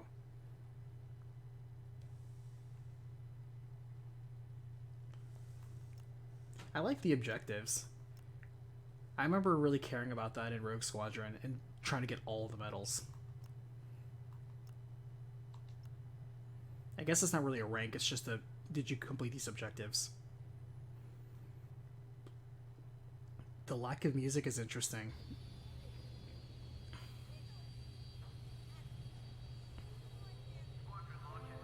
You're shiny.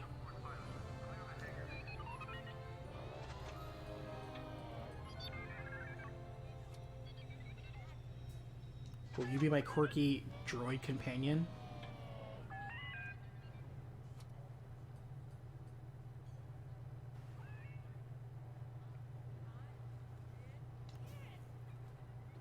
The Empire won't push into our territory again anytime soon. Thanks to our new pilot. Yeah, and thanks to the rest of us. This isn't a race, all right? We're a team. But yeah, But still, Endgame was a 3-act structure. You had the first part, which is recovering and reassembling, just kind of gathering themselves. And then you had part 2, which was the time heist plan. And then you had part 3, which was actually confronting Thanos, or that version of Thanos. The slightly different version of Thanos. It's weird when people are like, oh, this Thanos was different, it's not as good as the original Thanos. Well, yeah, the original Thanos died in that other timeline. It is a different Thanos. In fact, the only pilot I've seen that comes close since is Keo here. I will agree with what a lot of people saying, where it's like, Endgame felt underwhelming at some points. It's weird, because I watched Endgame 3 times in the movie theater. I watched it once by myself, once with a group of friends, and once in IMAX. No, I take that back. I watched once with my friends, once with my dad. I wasn't by myself, and then once with in IMAX, and that was by myself. And I have to say, all 3 times the movie, like, it felt impactful. Like, wow, these highs hit high. But then, when you really stop and think about it, there's a lot of characters that are just So where is it now? dumped on.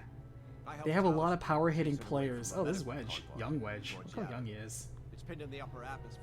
That's the cool part about the upcoming like Star Wars and Indiana Jones games is that Harrison Ford will always be young, Indy in his prime in video game form. Meet a visitor. Wedge Antilles, Rogue Squadron. I hear you're the reason I was able to finally get a comm through. I have a Star Destroyer problem that Vanguard might be able to help me solve. We need a Star Destroyer for Project Starhawk, intact. Now we prove what Vanguard's made of. Wedge, if you would. But they have like so many power players that do so little or nothing just to introduce the other power players that they really want to focus on. It's funny, it's like Doctor Strange. Like Doctor Strange is capable of all this sort of stuff. And what do they use him for during the final battle? Oh no, you need to hold back this broken dam of water, otherwise the entire field will become flooded, which is inconvenient a little bit to some of us.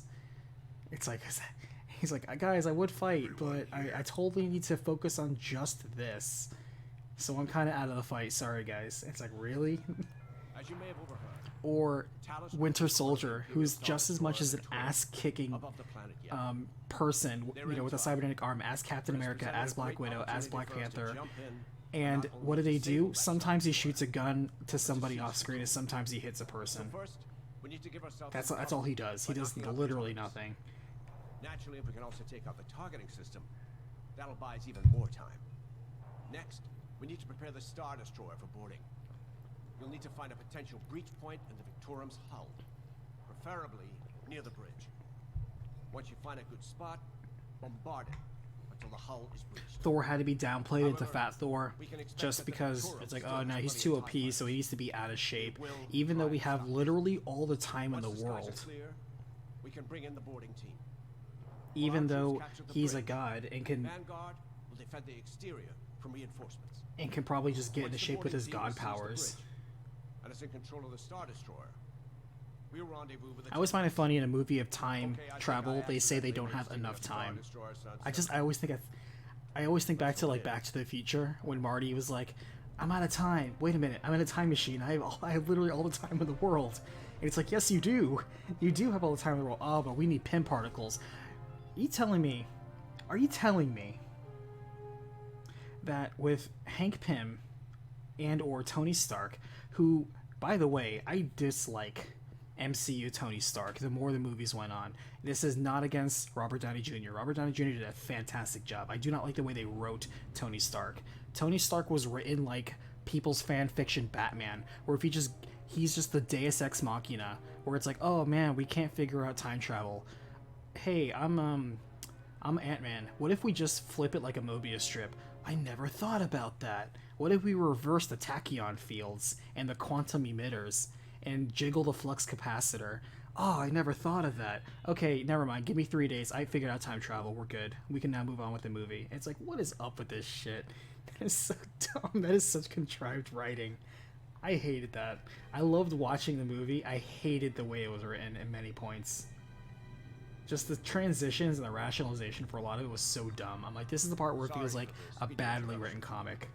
But Talos Group was counting on me to get reinforcements fast. Your commander says you have talent.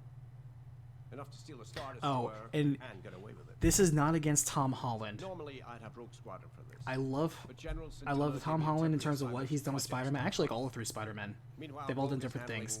I hate the way they wrote MCU Spider-Man. I hate it. Because first off, in my experience with Spider-Man is mostly from all the movies, including Spider-Verse. And in the Tobey Maguire trilogy, in the Andrew Garfield duology, and in Spider-Verse, Spider-Man in all of them, like Peter Parker Spider-Man, you know, he is influenced by his events, his choices, his consequences. He lives through all of them, and you see that as it builds him as a person. Especially, of course, the overarching, oh, my Uncle Ben died, you know, that catalyst. MCU Spider-Man, who the fuck is Uncle Ben? Oh, do you mean Uncle Tony Stark? Is that who you mean? My foster father? I don't even know who Uncle Ben is. Fuck Uncle Ben. I don't even know who that guy is. But what power, whatever, who cares? It's all about Tony Stark. The world revolves around Tony Stark. Oh, I'm Spider-Man. Oh, I'm an awkward teenager. I don't know how to think for myself. Mr. Tony Stark, can you please give me permission to be Spider-Man? It's like, why are you asking permission?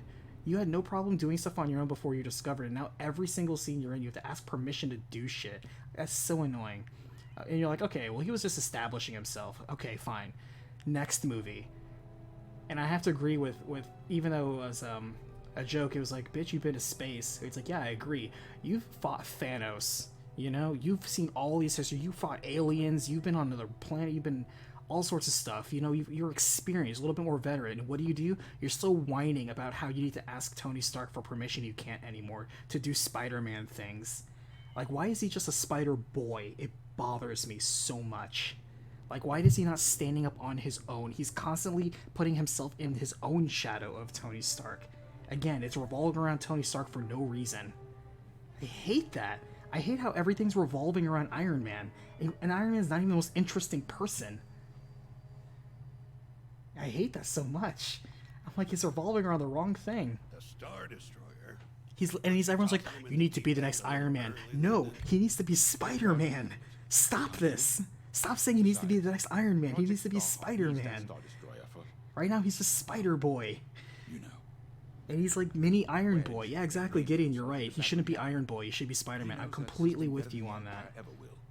God, it bothers me so much. That's why the third Spider-Man film, when it comes out, I really hope that they fix it. And it's like, it's about him taking charge of his life, assuming control, accepting it, and moving forward. And stop getting fixated on this stupid Tony Stark Iron Man crap. I'm so tired of it. It is not interesting to me. It undermines his character.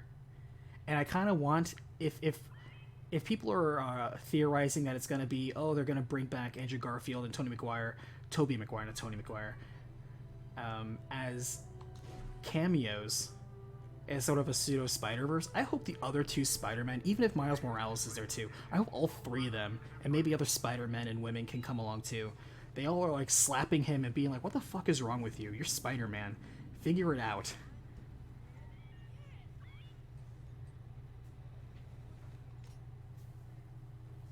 Oh, maybe they can give him a pep talk to think for himself. If they do that, I'll be happier. I will say one thing I love that they've done with the two Spider-Man films so far is I love what they've done with the villains. Both the way they did Vulture and the way they did Mysterio, ooh, so good. See, they wrote those guys very smart, with good motivations that are self-driving and don't revolve necessarily around Spider-Man, even though ironically they both revolve around Tony Stark and Iron Man, which is again annoying. Why the hell do both Spider-Man films have to revolve around Iron Man? It's freaking annoying. And yeah, it's just, let it be about Spider-Man. Why are the Spider-Man movies not about Spider-Man? It bothers me. It bothers me that there's good stuff in these movies and I enjoy them, but I don't enjoy them for the reasons I want to enjoy them. God. Thank you for my Spider-Man rant. I need to take a break and get some water. We'll be right back. Superior Spider-Man. Who's Superior Spider-Man? Somebody explain that to me while I come back in a bit. Again, I haven't read the comics, so I don't know. I'm dumb. Please educate me.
Okay, I'm back. Alright, Riku's explaining. Let's see. So Doc Ock was dying from cancer, so he wanted Peter Parker to visit him in prison. And he swore as Peter died... Wait, so... Peter died? Or Doc Ock died?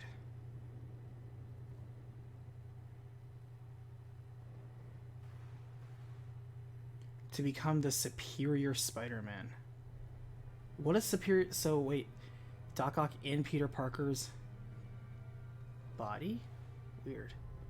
But yeah, the car scene at Homecoming is still good. That was a very well done dialogue scene. Like, that exchange was super well done. Hey IDG, how's it going? Yeah, so we're playing Star Wars Squadrons.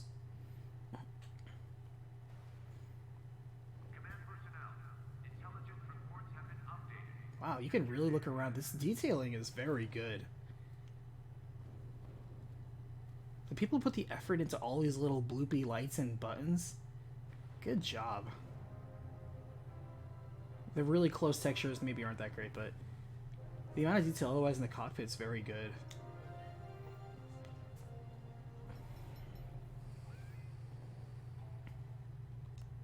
I'm gonna inspect this box. Nah. It's a beep boop droid. It's a wonk droid or something. I wonder if there's Easter eggs around here.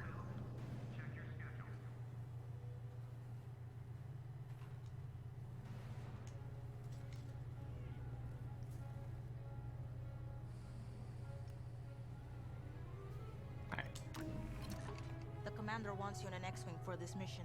I guess we don't have a Got you choice. outfitted with ion missiles. Peter They disable died in enemy fighters and Doc disable Ock's subsystems body? on enemy capital ships too. What? How did they join bodies, first of all? Explain that to me. What happened? Team Rebels and Team Empire? I don't know. We're kind of hearing both sides of the story right now.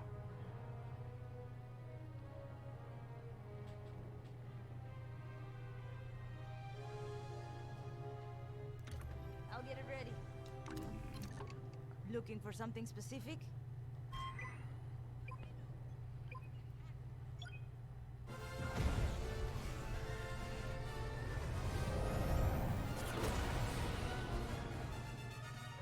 In most cases, I actually kind of support the Empire and some other political dogma, but the way with which they've managed it, I understand why the Rebels are doing what they do, and I kind of agree with it.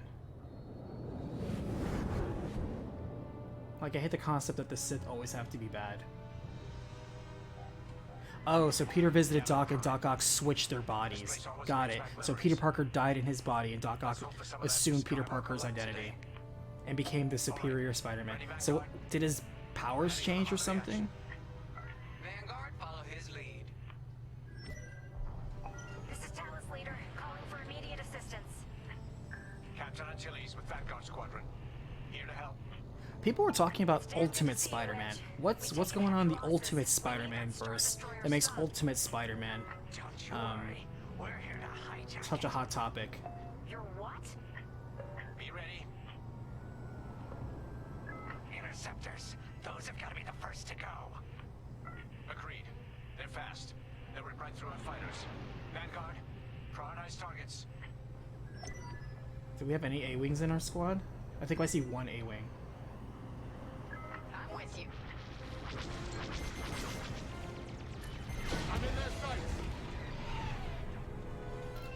Enemy got a lock. Where's the droid? Got one on my tail. Hey, cut it out. Still in the fight. That's it. Push the And these guys did shred me. Good lord. You got it. The Star Destroyer just launched a new swarm of TIE interceptors. Stay sharp. I'll pay you back for that. You're good now. Thanks, appreciate the heal. Man, I really appreciate the support vehicles. Healing you and stuff, super nice. You're popular today. Taking fire. Alright, we can start making some moves.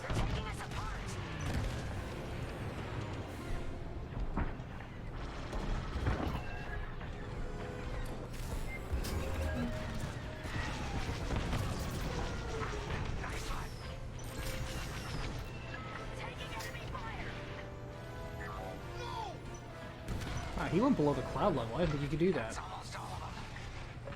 Then don't stop now. Enemies following you. I noticed.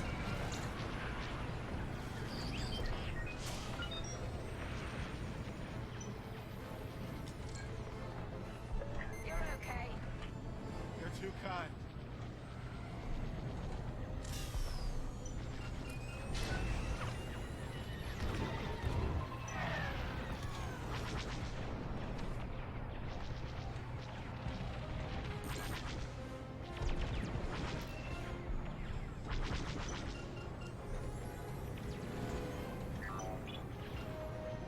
And they keep sinking below the cloud level. That's it. All ties down. Good job, Vanguard. Good job, Wedge. You totally carried that battle. I did jack. Okay, regroup on Talus, leader. Wedge, we've taken heavy losses. We need to make a few repairs, then get ourselves out of here. Roger that, Talus, leader. And don't worry about There's a the Star Imperials. Destroyer right in front of our faces, We'll though. keep them busy. I don't think they're gonna let us get through. You're really gonna steal that Star Destroyer? Ultimate Spider-Man was Miles. Oh, okay. Okay, So that was Vanguard, Ultimate follow me. Spider-Man. Let's head for the Victorum. Focus your Thank shields you. before they open fire on Now I us. understand why Ultimate Spider-Man is so popular. And then there's that, what is that, Spider-Man from like, what, 2089 or something like that? What's his deal? Isn't he also some, like, Latino guy?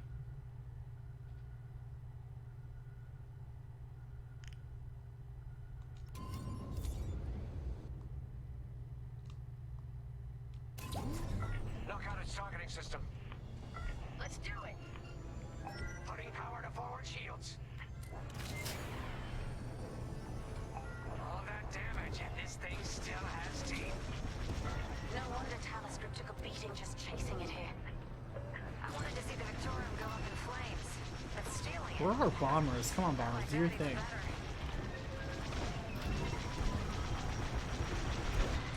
Oh, his shields are down.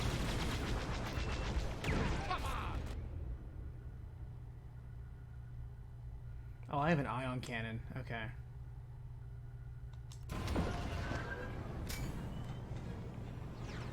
I don't have concussion missiles. Or torpedoes.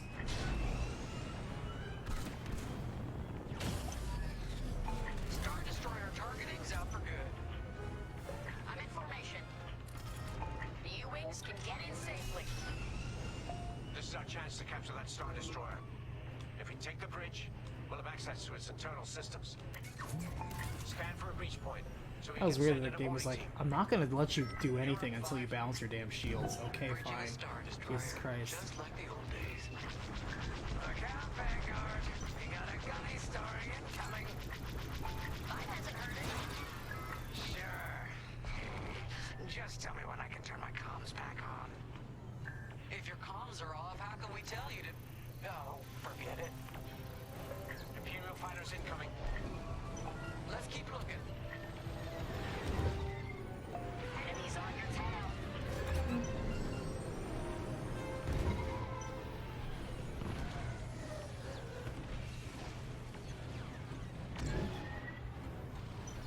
They got me.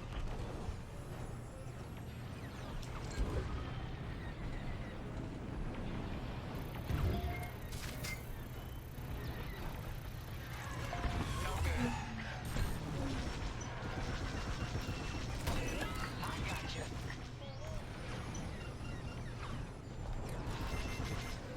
I'm in heavy fire.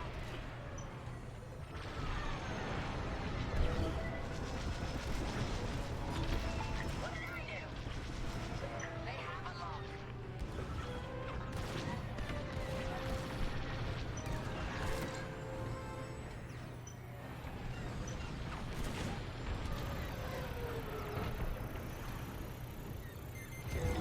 No good. I'm under fire.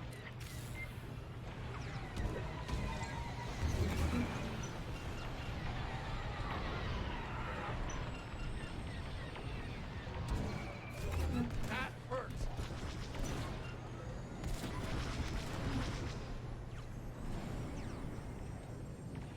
Man, they're all like way over there. I guess my job is to scan the breach points. That's a hit. I have no shields.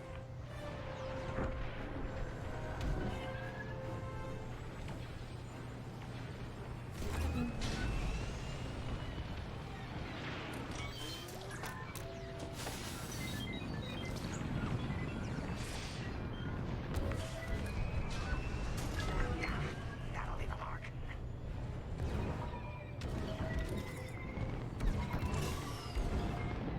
Scan. Scan, scan, scan, scan. Here, we can send a team in here.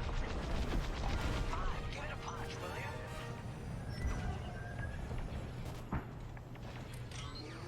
They're breaking through.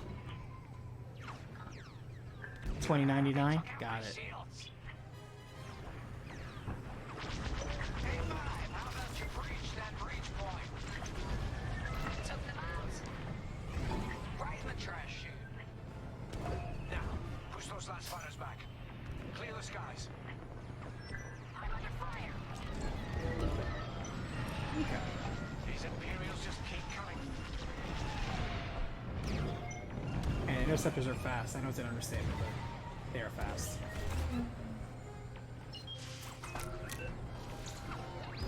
Right here and ready to go. There's like 4 of them right there. Interceptors on me. Can't shake them. Vanguard 5, help him out. I'm in a real bind here.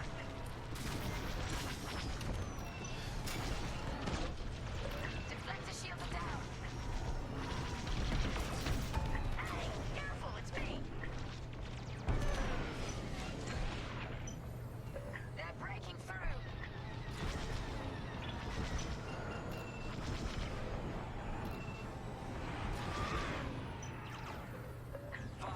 Get over and help. This one's squirrely. There we go. Get wrecked. Alright.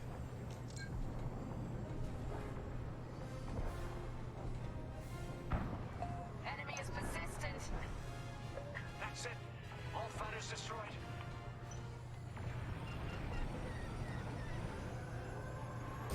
We gotta save Slippy. You did it.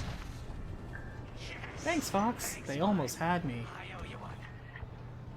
Great work. U-wings are on their way.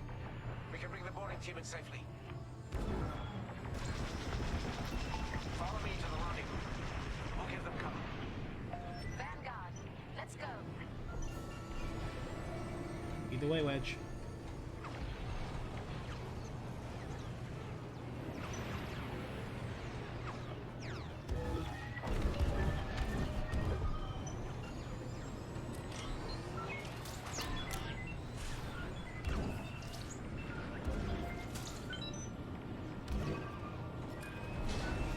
Boarding team, we have you on our sights.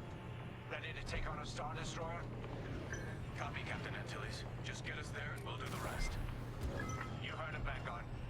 Guide those U-wings into position. Stay sharp. What about the Star Destroyer's crew? If our boarding party takes the bridge, they'll slice internal security systems. The crew won't be a problem with no computer access and all the blast doors locked.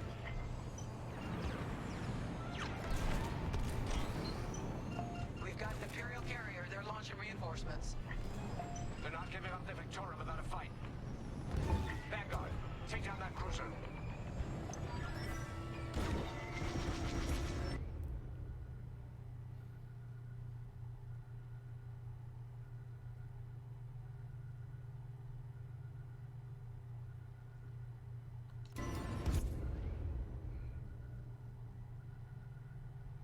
Alright. Left trigger opens targeting wheel.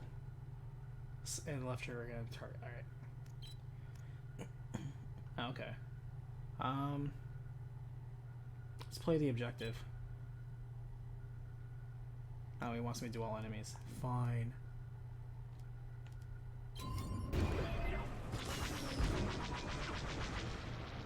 Here I am.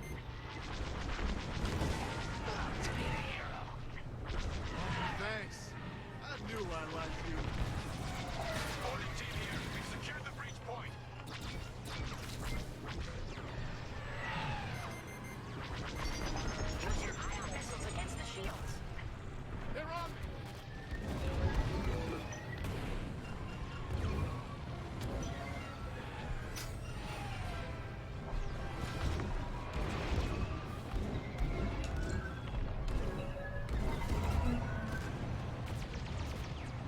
Like, what do I have to lock onto to get it? Okay.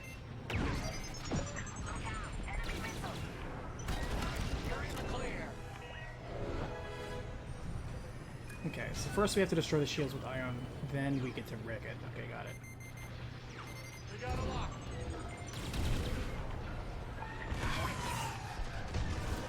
But I can't just... okay.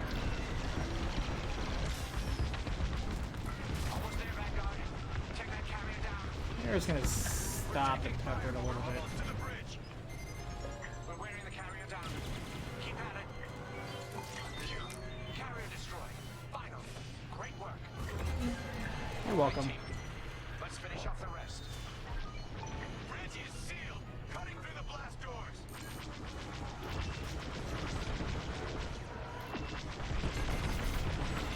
They blocked off.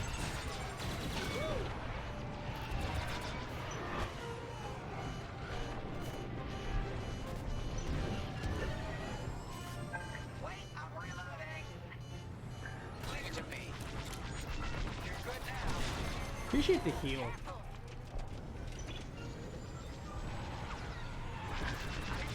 And it heals like 50 hit points. So nice. Alright. So anyway, that whole Marvel deviation rant was just my personal take on where the Disney Star Wars was also going, which is when they started writing the Disney Star Wars films like the Disney Marvel films, which is very lighthearted, I guess you could say more family friendly, but also started changing the roles of significant characters. I understand when you can do that in a comic book setting, where anytime you're in a comic book setting, it's okay to do that. But when you're in Star Wars and these character precedents have been established for quite a while, it doesn't feel appropriate. That's what that entire Marvel deviation was about. So whoever's writing over there, and the people who are paying more attention to this would know the names better than I do. But to me, it's like they're writing the Star Wars films. Episode 7, it kind of suspect it, where it smells like they're writing it like a Marvel film or an MCU film. And when you see like episode 8 and definitely episode 9, you're like, they are writing this like a Marvel film. Like in the first 5 minutes of episode 8, I was rolling my eyes, and like, they are writing this like a slapstick Marvel film where there needs to be jokes all the time, and it's supposed to be bright, colorful, and eye-catching, while at the same time serving points with very loose plot points and rewriting the way character tangents are. And it's like, I have so many issues with this, and it seems a lot of people did too. And then we bring ourselves over to Han Solo's story, also known as Solo: A Star Wars Story, a movie that I feel nobody wanted. Like, it's not a bad film per se. It's really not a bad film. But I do have a problem when they take a character, you know, pretty important one at that, and what they do is they establish this character's name, his claim to fame, his partner, his ship, his weapons, and his image in less than 1 week. Like, his entire identity as the Star Wars fanbase knows him was established in 1 week.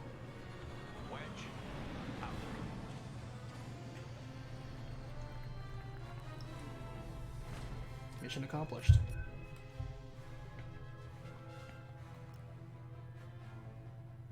Discover the Victorian's breach point for a scan. Come on, man. Like, how was I supposed to know it wasn't the butt?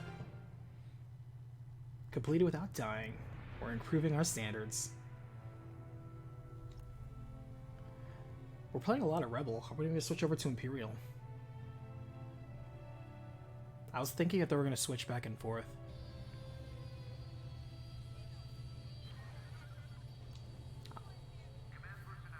I think it's important to talk to the people. Empire's gonna want that Star Destroyer back. Good. Let's see them try and take it.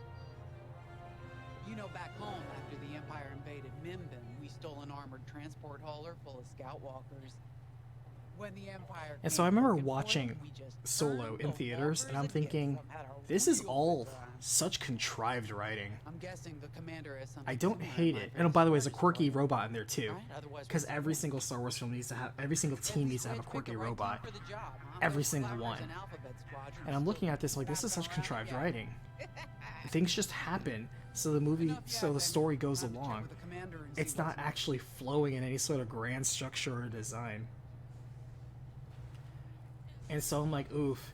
And you know, I knew that Star Wars Solo was in trouble when the last time they ever had a huge blowout of like toys and accessories and advertising was for Rogue One. And then after they did it for Episode 8, and Episode 8 was so divisive, Solo came out so quietly, I would forgive you if you forgot it existed or even came out. It was so quiet of a release. Not now, Frisk. And because it was so quiet and all the merchandising was so big, I saw so much Star Wars Solo merchandising on the clearance discount rack in so many stores so quickly. It's not my call. Besides, I'd be risking a lot of lives if I shared too much too soon. You hearing this? After all, Seven Dragon Eyes, thanks for chiming me in chat. Listen. Well, what is Hype the Time Quest? A real hidden gem. I have not heard of Hype the Time Quest. Talk to me about it. What system did it come out on? What platform is it? A PC game that came out earlier? Is it on a console? What year did it come out on? Talk to me about this. What kind of game is it even? We have an emergency. I've not heard of Hype the Time Star Quest. Destroyer you captured has unexpectedly fallen out of hyperspace behind Hold on, enemy there's a lines. mosquito in my room. I have to kill it. Our troops are repairing the hyperdrive as quickly as possible, but you need to buy them some time. There's an Imperial fleet advancing toward the Star Destroyer Victorum. I want A-wings intercepting enemy fighters. Got The it. rest of Vanguard will provide defense. Fortunately, my aim at killing mosquitoes is better than my aim as an I X-Wing know pilot. Imperial protocol better than most. I have no doubt the Empire will disable the Victorum with ion weapons before sending shuttles to recapture it. Stop them at all costs. The Empire must not reclaim the Victorum. Once the Star Destroyer's hyperdrive is operational, cover its escape so it can jump to safety. I'll send you rendezvous coordinates when the time is right.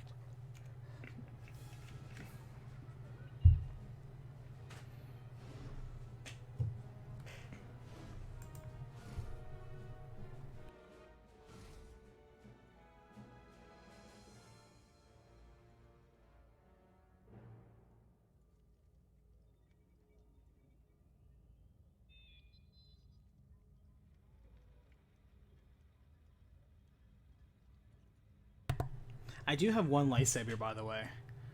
But the only lightsaber I actually own is the Black Series Darth Maul one, and it's not the double-sided one, because you actually have to buy two of them and connect them in the middle. It's actually just one half of the double-bladed one. You're like, why would you like that? Because A, I think red is a cool color in a lightsaber, even though people are like, oh, only bad guys can have red. Man, F you. What if I just want to have a red lightsaber?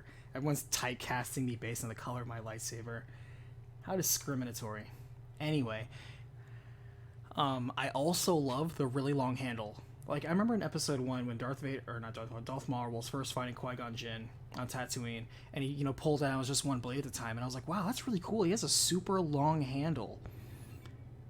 Or, yeah, his grip it's just like, man, I just like how he could just kind of like two-hand it and just kind of really bear down on it. I was like, man, a two-handed grip, that's super cool. I actually like that. And of course later it's like, it's a double-bladed lightsaber. How punk is that? And I was thinking, actually, I was just more impressed. Like, I actually liked it when it was just single-bladed, and it just had a double-handed grip.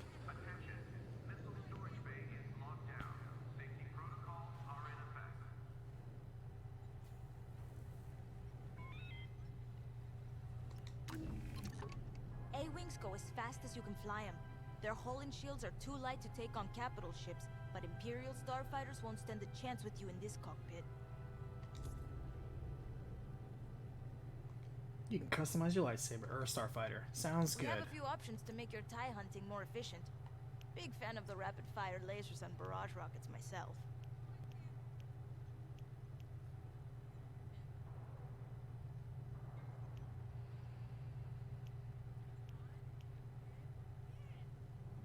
You have to be within 600 meters. That seems fair.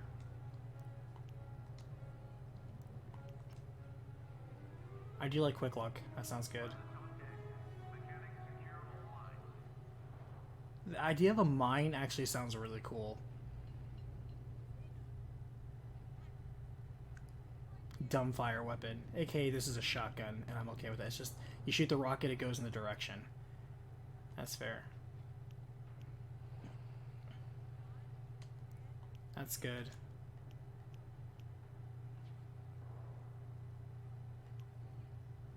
What's auxiliary damage? Like missiles. Okay.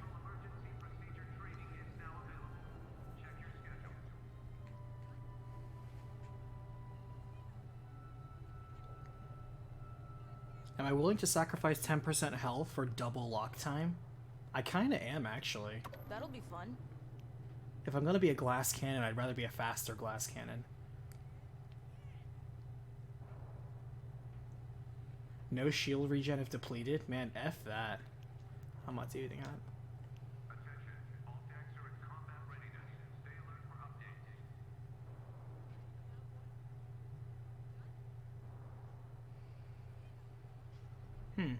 I'm gonna trust its base acceleration right off the bat. If we need to tweak that, we'll tweak it. Let's rock and roll.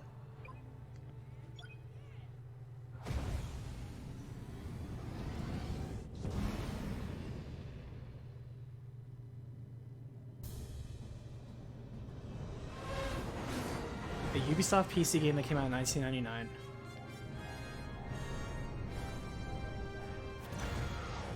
Speaking of Ubisoft, you know, they are making that next Star Wars game, and people are like, oh, Ubisoft, they better not make like Assassin's Creed with a bunch of time savers, and or The Division, which, by the way, I like The Division. I'll defend The Division. Agile, thank you so much for the support. Thanks for jumping in. Dookie Burrito. Yeah, so far I'm having fun with this game, by the way. I'm not going to do multiplayer, I'm just doing story mode, but I'm still enjoying it. Wow, the maneuverability is tight on these. I like that. Their ion weapons knocked out our systems. We were defenseless until you arrived. Understood. We'll put an end to their bombing runs.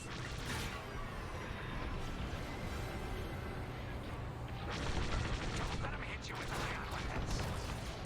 Yeah, you'll lose your controls or worse. Wow, these things really do shoot fast. I'm feeling it. No!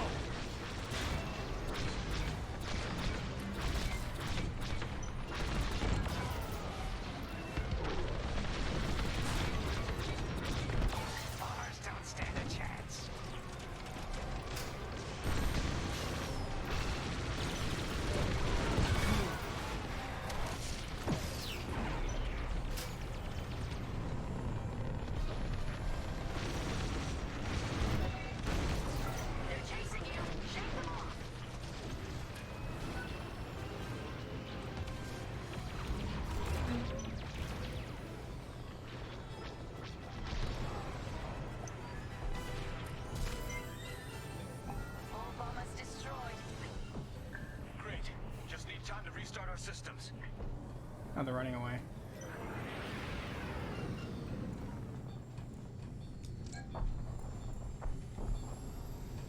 Work fast. Imperial shuttles headed your way. But yeah. Hold them off. Going back to Star Wars. You have to think back, Ubisoft made quite a few games that were really good that were not directly in line with what they were making right now. Like, they made, in my opinion, they made great Prince of Persia games, and I also liked the 2008 one. Don't hate me. I unironically enjoyed it. Yes, it wasn't Sands of Time, but not everything needs to be Sands of Time. It just needed to be a good parkour game, and I thought it was a great, colorful parkour game. I enjoyed that. Was it collectible heavy? Yes. Did it have a terrible, non-existent ending? Yes. Did it have bad DLC? DLC was okay, but the ending was also non-existent. But yes, I actually really enjoyed the 2008 Prince of Persia. Because it led to also Assassin's Creed, which I enjoyed for the most part, except I don't like the bloated way it is now. They also made, like, Child of Light. They made, what else did they make? The World War I game that was really good. They also made Mario Rabbids Kingdom Battle, and that ended up being really good. Target enemy tap Y to order an attack. Oh, cool. Information.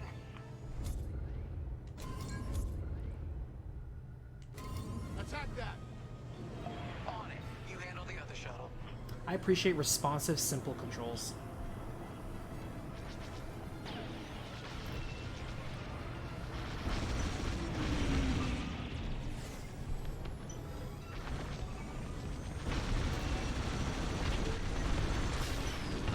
Man, I feel like we're just bullying it at this point. I've got the shuttle. We can't let a single shuttle board the Victoria.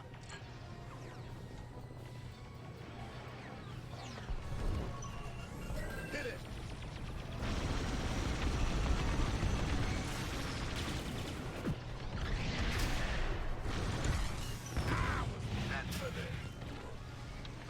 That singed me for 20 points of damage. Detecting 2 more Imperial shuttles.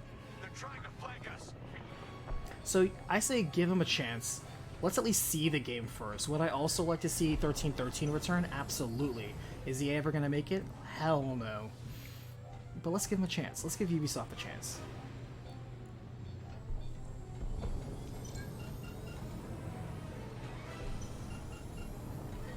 Let's get some fire on that! Shoot down those shuttles.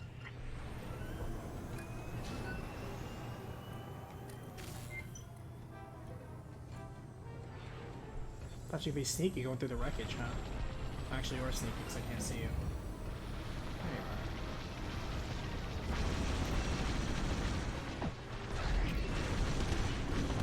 May I join you?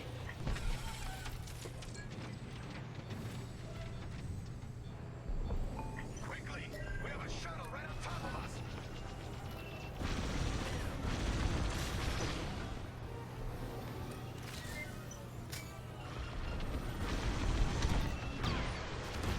The Empire seized the Star Destroyer.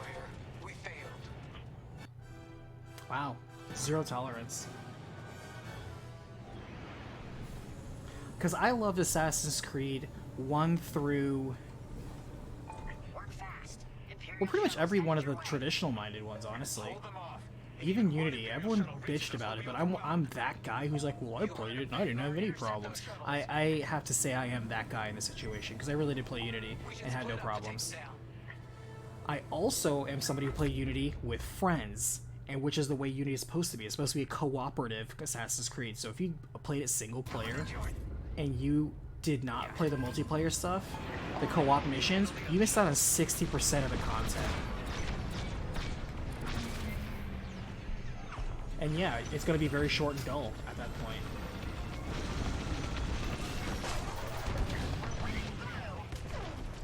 I've got the shuttle.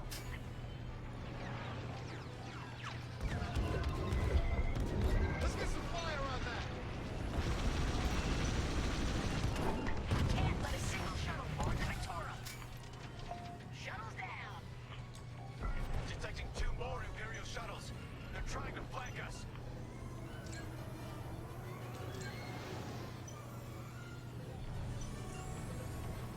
Because when Origins came out, I was like, okay, this is different. I thought I was like, okay, an open world Assassin's Creed in a very large way with skill-based RPG fighting, which is super weird. Don't let those shuttles near our Star Destroyer.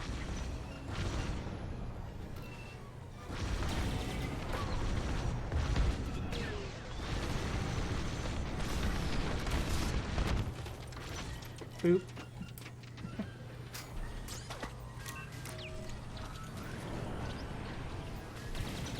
Oops, I keep pressing the wrong button there.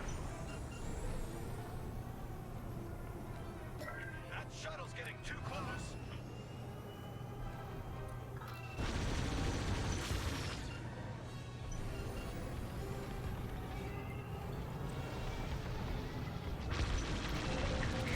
Shit, we were too slow. We failed on the last one last time. We gotta be faster. We gotta be faster on the second wave. We're wasting too much time. Work fast. Imperial shuttles headed your way. Hold them off. If even one Imperial shuttle reaches us, we'll be overwhelmed. But yeah, so here's what I liked in episode 9 of Star Wars. I liked the expansion of force powers. I thought that was cool. So Rey can use force healing. Cool. So Rey can and Kylo Ren have a Force connection that can just phase objects through time and space instantly. That's cool. I'm okay with that. So Emperor Palpatine has superior chain lightning and can just target literally everybody and just miss all of his dudes. Sure, cool, why not? Like, I am perfectly okay with all of that. None of that bothers me.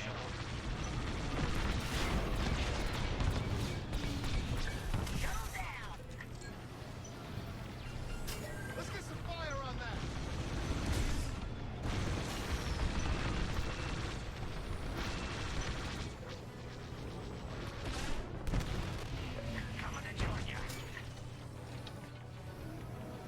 Alright, we gotta be fast on this next one. Imperial shuttles.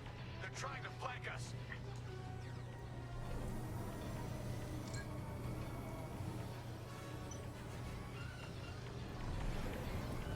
Hit it.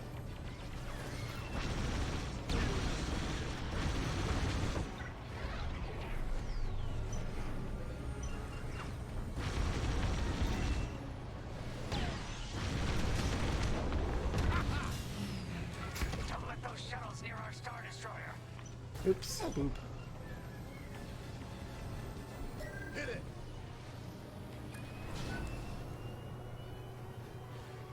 We're not gonna fail this time.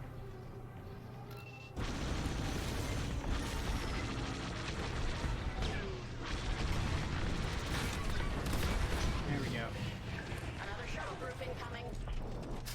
They have ties in tow.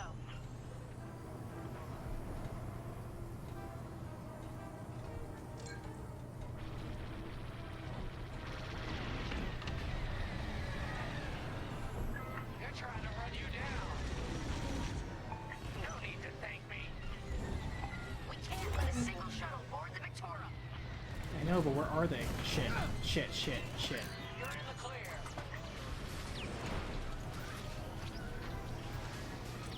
On your wing.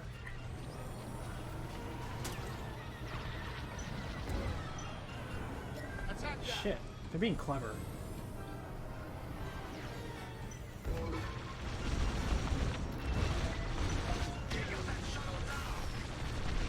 Only one shuttle left. One shuttle is all they need.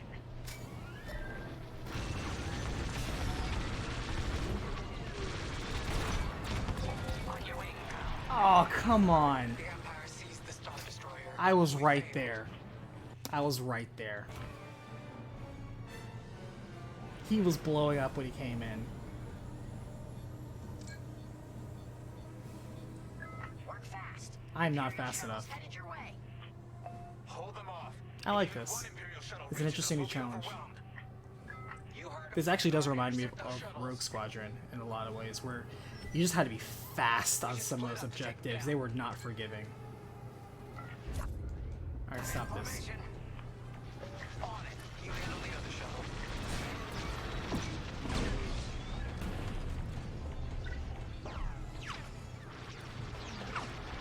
Because once they enter that tunnel, I lose them. Nice work. 5 got the shuttle.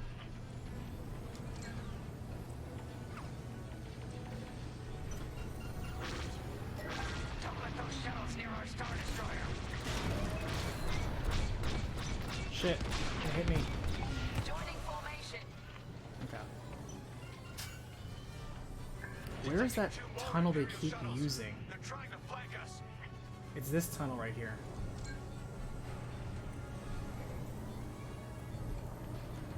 Hit it.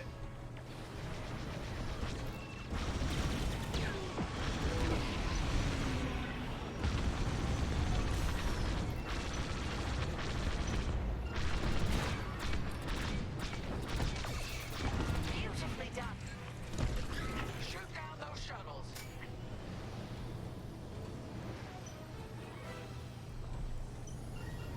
Attack that. Going into formation.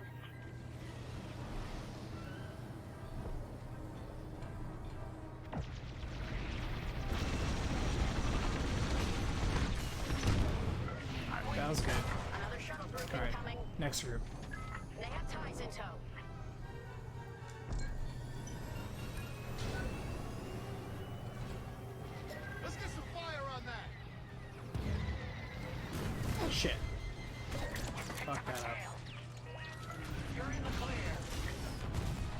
Ramming it was not the way to do it.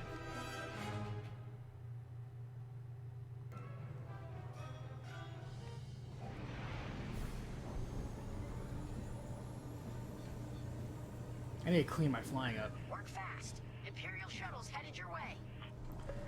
Jedi Fallen Order was okay, by the way.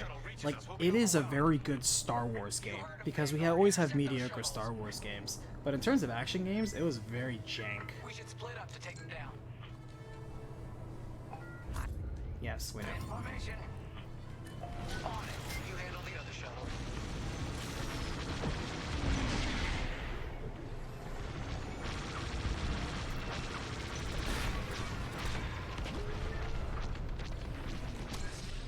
On your way.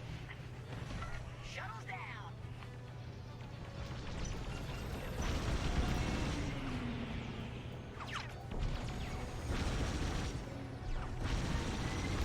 Shoot down those shuttles.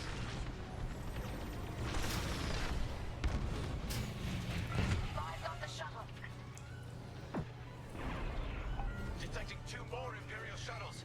They're trying to flank us.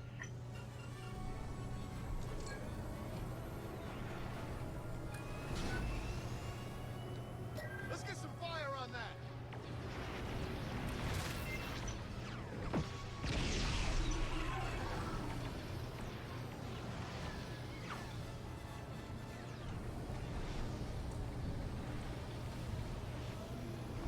We can't let a single shuttle board the Victoria.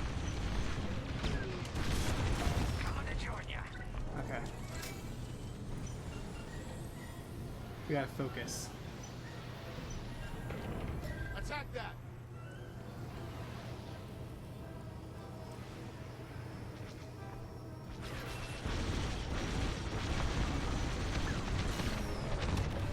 Alright, that was clean. Another shuttle Alright. incoming. They have ties in tow.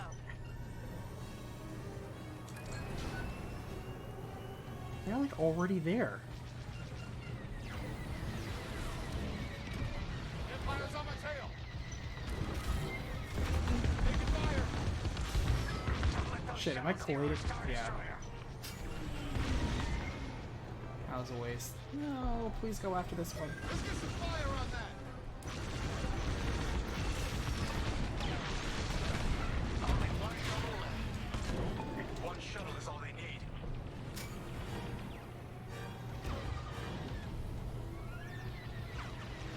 Hit it.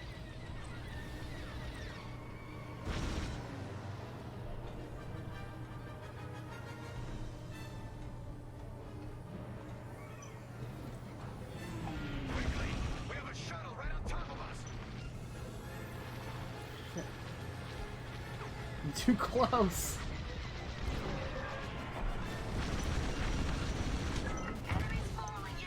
Oh god, I was too close again. Transports are done for. Jeez. That's the last of those. I need faster waves snaking inside those tunnels. Just in time. Systems are up. Time to fix the hyperdrive. Because they were playing smart. I was not flying smart. Take out the Empire's carriers and buy us time, alright? I'm calling in Y-Wing support. They'll lead a bombing run on those carriers. Don't let any TIE fighters near them.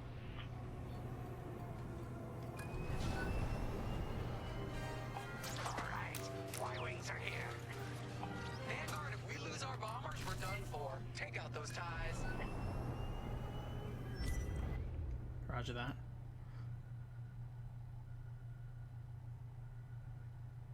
I'm breaking off to intercept their fighters. I'll help out our bomber backup. Watch your tails, those TIEs have missiles.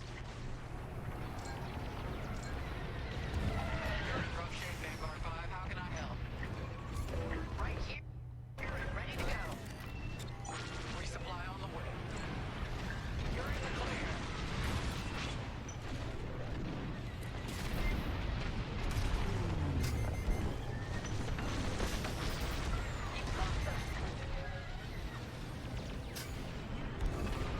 Man, they have snappy target acquisition, I'm just gonna say. A-Wings are snappy. Just lost a Y-Wing. Let's regroup with our bombers.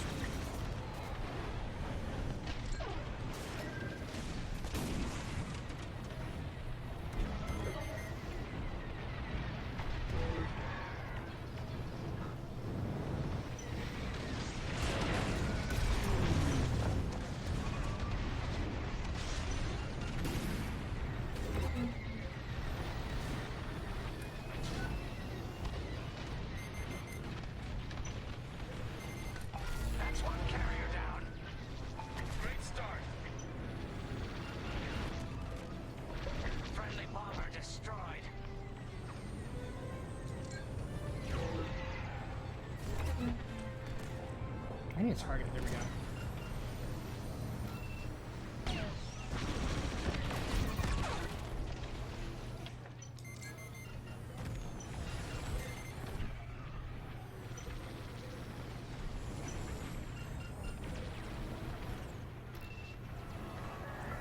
The second carrier goes up in flames. Beautiful work, Vanguard. Hyperdrive is almost ready. Can you buy us just a bit more time? Don't worry, Vanguard has you covered.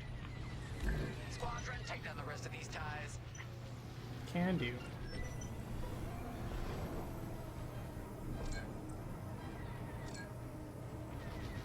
Hit it! On your wing, pal.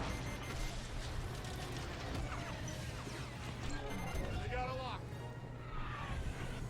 All right.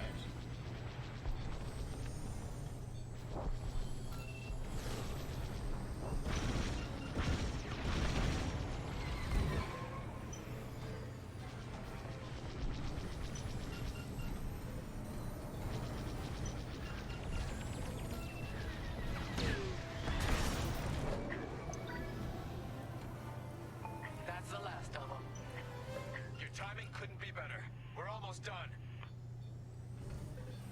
Our bombers are out of here. Thanks for the backup. We're doing our final test, Vanguard. Spread out and keep watch. Nice moves back there, Keo. You gotta teach the rest of the squadron that drift. IDG, targeting Y-Wing? Yeah, I was targeting it so my allies can defend it, because you can target them to defend your allies instead of just attacking enemies. Okay, follow me. Learn to drift. I learned this racing in the Koshi Star Circuit.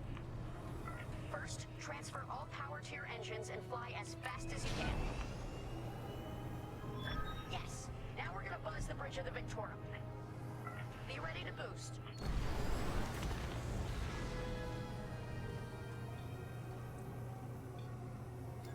Okay, we're ready to boost. Punch it. When you're ready, turn as hard as you can, then hold the booster to cut your engines.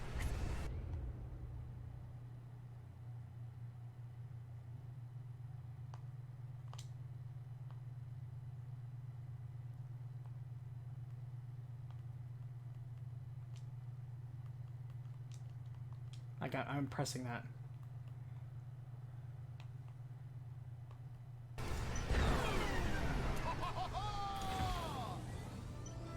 Yes! You got it, Five. Hey! Who's buzzing our bridge? Someone the Empire's never gonna catch again. Sorry, team. It's for the greater good of the New Republic. Some Top Gun maneuvering there. Practice drifting later, without spectators. But yeah, there were some things to really like even when Rey goes full Avatar state and channels every single Jedi around for some reason. I'm okay with that as a superpower. I think it's silly. I don't like the way they redefine the Force as a sentient essence that can pick and choose its avatars like a chess piece. I think that's stupid. But I'm okay with new Force powers. I'm okay with it. Now, just about everything else in that movie, it's hard to love. Like I said. I enjoy Star Wars. I do not love Star Wars. But man, it's hard to love the Disney sequels. You can just tell that just by writing. They wrote it as 3 movies. They did not write it as a trilogy. They did not write an overarching story at all. That's been told a million times.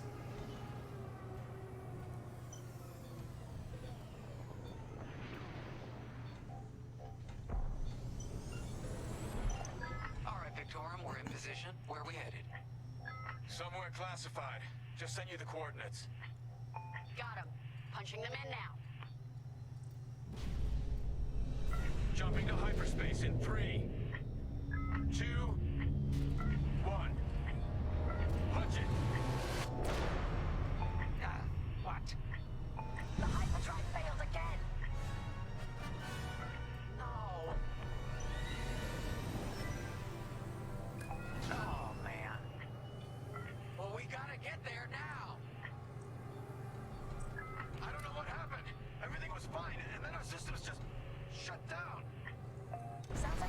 main nullifier is blocked. Run a system flush, then restart. It should be fine. More Imperial ships. They really want their Star Destroyer back.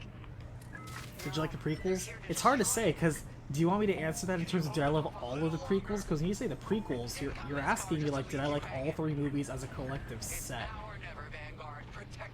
I think they're okay as a collective set. There are things in there I like, there's things in there I don't like, but as a collective set?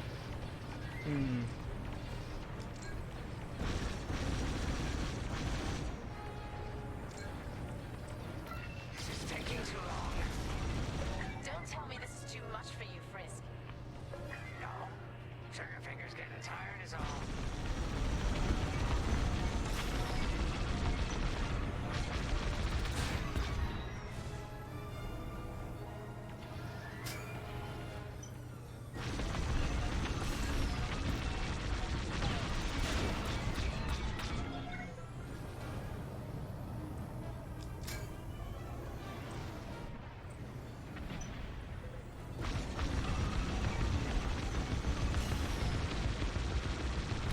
There's nobody really firing at us. It feels kind of weird.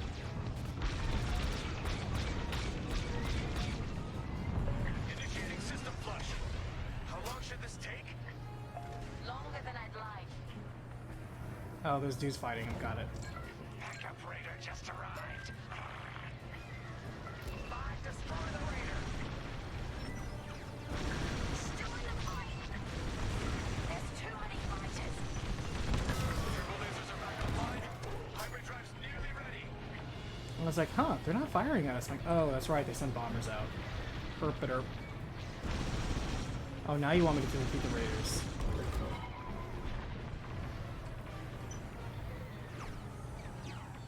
I was just playing the optional objective, you know how it is. Let's get some fire on that.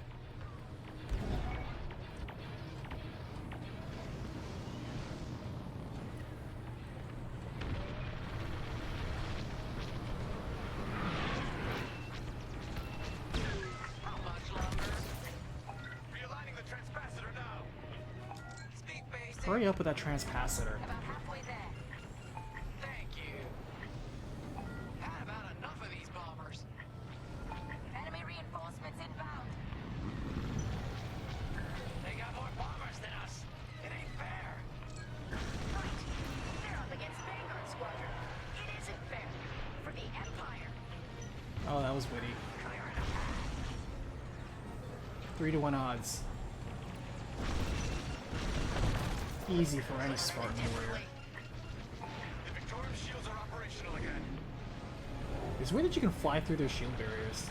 Is it supposed to be like that? They mean business.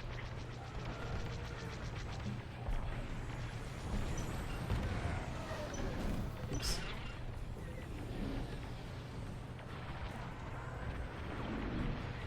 It sucks that I can target somebody that's on the opposite side that I can't visually see. Attack that. This isn't fun. Destroy the raiders. Got it. I'll show them who's boss.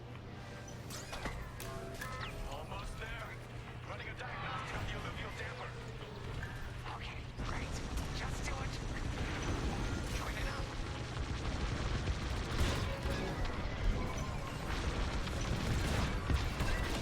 You're good now.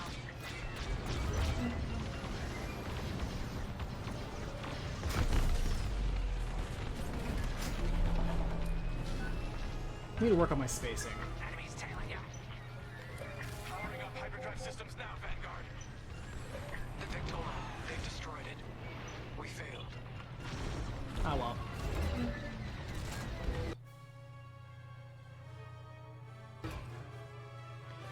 Here's the thing. I think the best way for me to enjoy watching the prequels, or even the sequels, I guess as they are, is watching bits and pieces and fast forwarding to the parts that I like. And not necessarily sitting through all of it.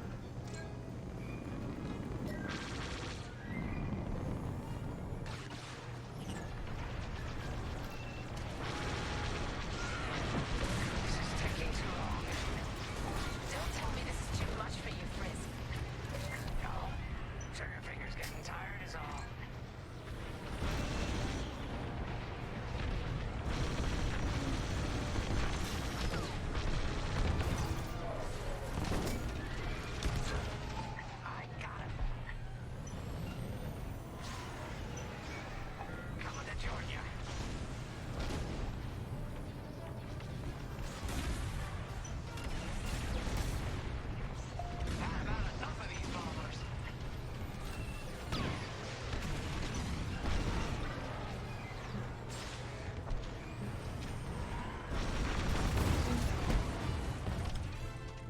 Jeez, I didn't realize I was in such poor health.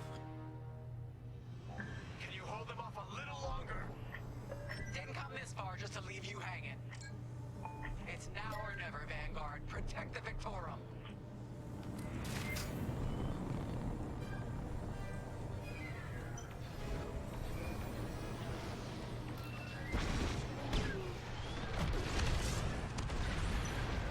Gotta focus.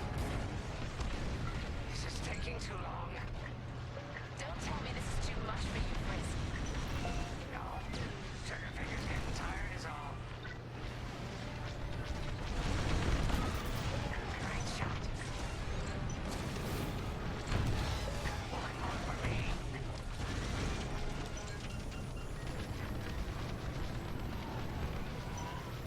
Attack that!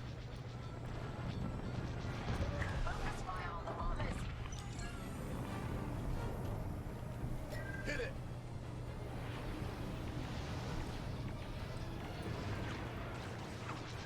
I can't complain about Star Wars right now. I'm actually having a lot of fun. I know I'm dead silent, but it's because I'm focusing. Initiating system flush. How long should this take? This game is actually commanding a lot of my attention. There's a lot of stuff going on.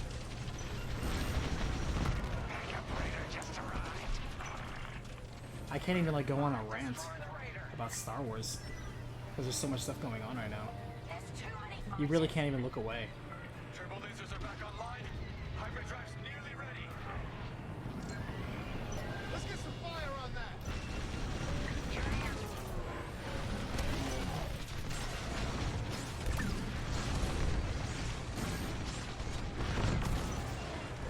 On your wing, pal. Hit it!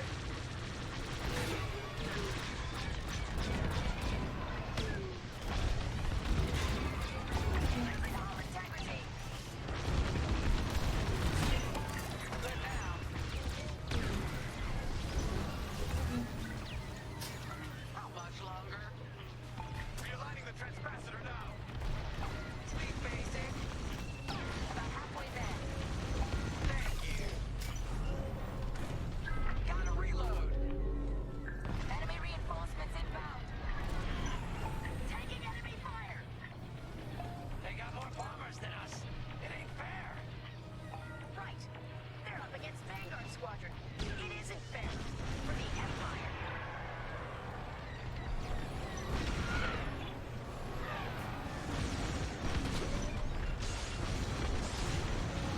The Victorum shields are operational again.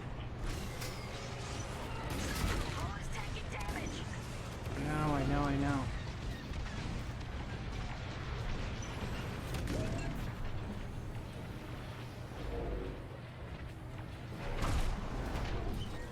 You're in the clear.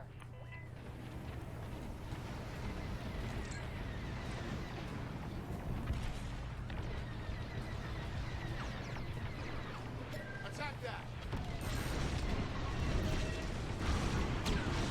Destroy the raiders. Almost there. What the hell's the Raider anyway? On the alluvial damper. Okay, great. Just do it. Enemy is persistent.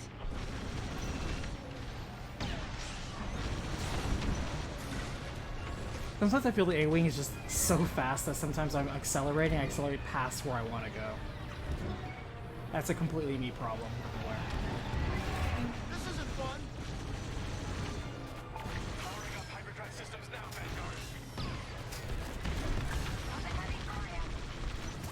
Shields disabled. Wake up, enemies behind you. I got you.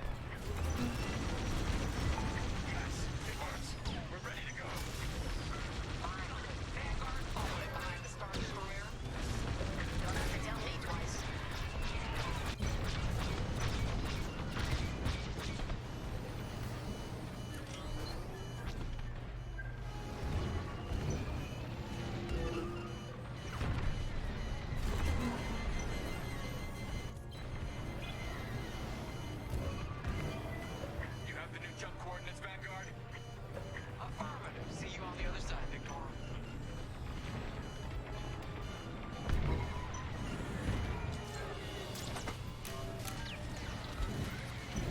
wonder if we can destroy it before the objective.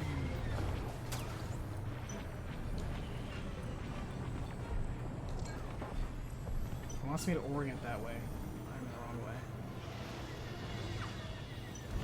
You're in rough shape, Vanguard 5. How can I help? Resupply on the way. More imps? No.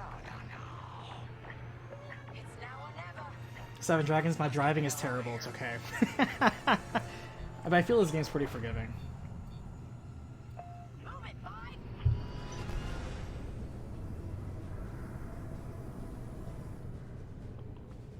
I like how it's not just dogfighting, it's dogfighting and also playing the objective. This is where the boss keeps his secret project. Who'd want to get this close to the Ringali Nebula? I know, right? That is the idea. Those dirty Ringalis.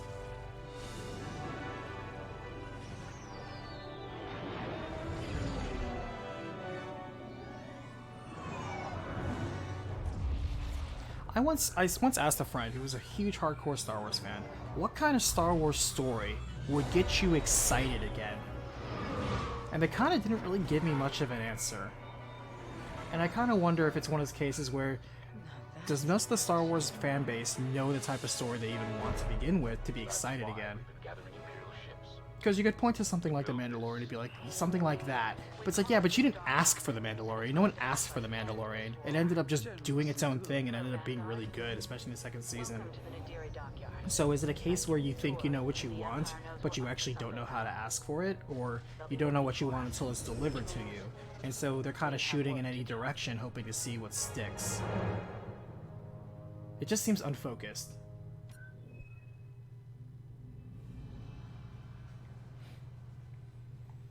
We didn't win too many objective awards there.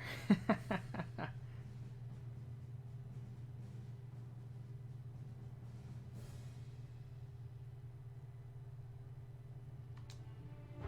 play one more mission, then we'll call it.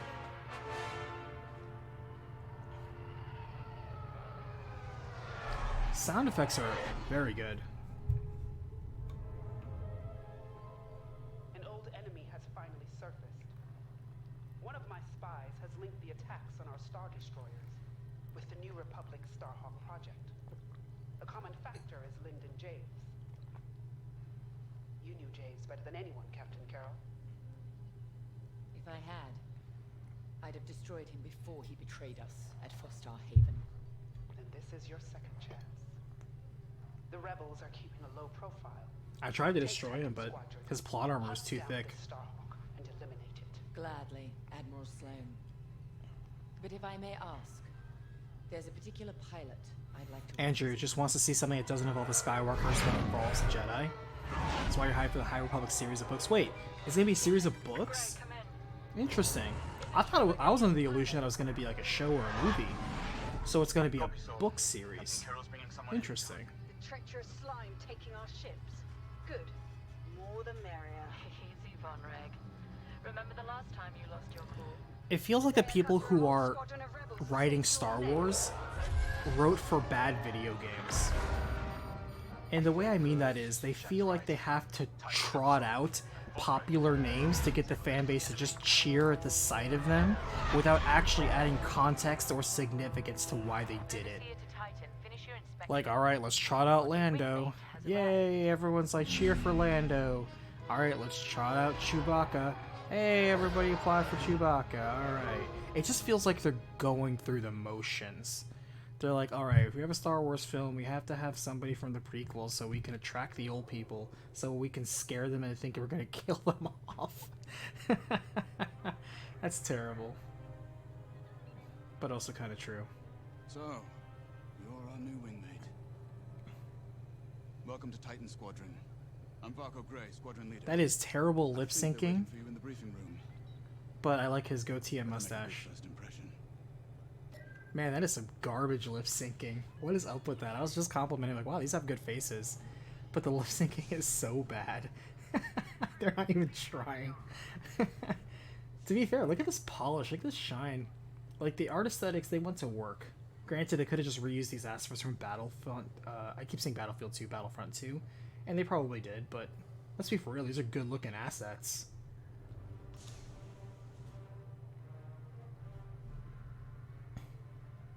Welcome home, pilot. It feels like a lifetime since Foster Haven, doesn't it? One fool betrays his squadron, and loyal officers like us are reassigned in disgrace. Do you see how her face expresses her emotions, especially her eyebrows? This is what I was talking about before. Protecting fuel shipments from petty scoundrels and pirates. The kind of posting that used to end. Is there anything else around here? Before Endor. Before Lyndon James reappeared. I'm paying attention. No doubt you've heard. Admiral Sloane has instructed me to hunt that traitor down and end this Project Starhawk. It seemed fitting that I bring you back to help me destroy Lyndon. Your Empire needs you, pilot. Are you willing? Good. For now, you will be flying as Titan 3. Let's get to work.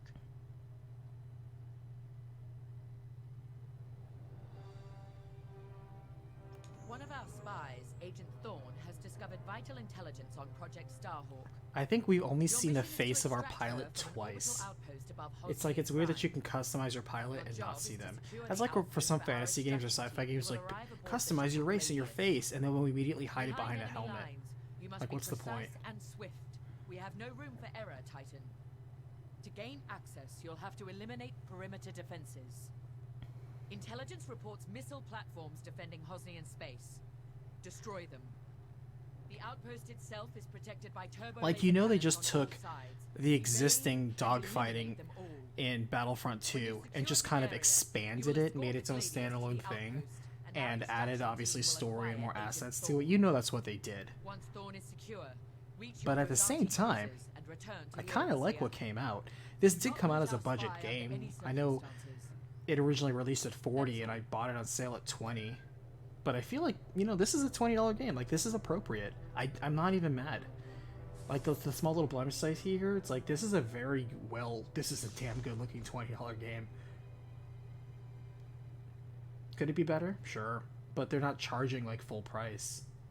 And I think that needs to be taken into consideration. Like, imagine if this was, like, a free-to-play game. Everyone would be like, oh, damn, this is a good free-to-play game. Holy shit. And I would be impressed, too.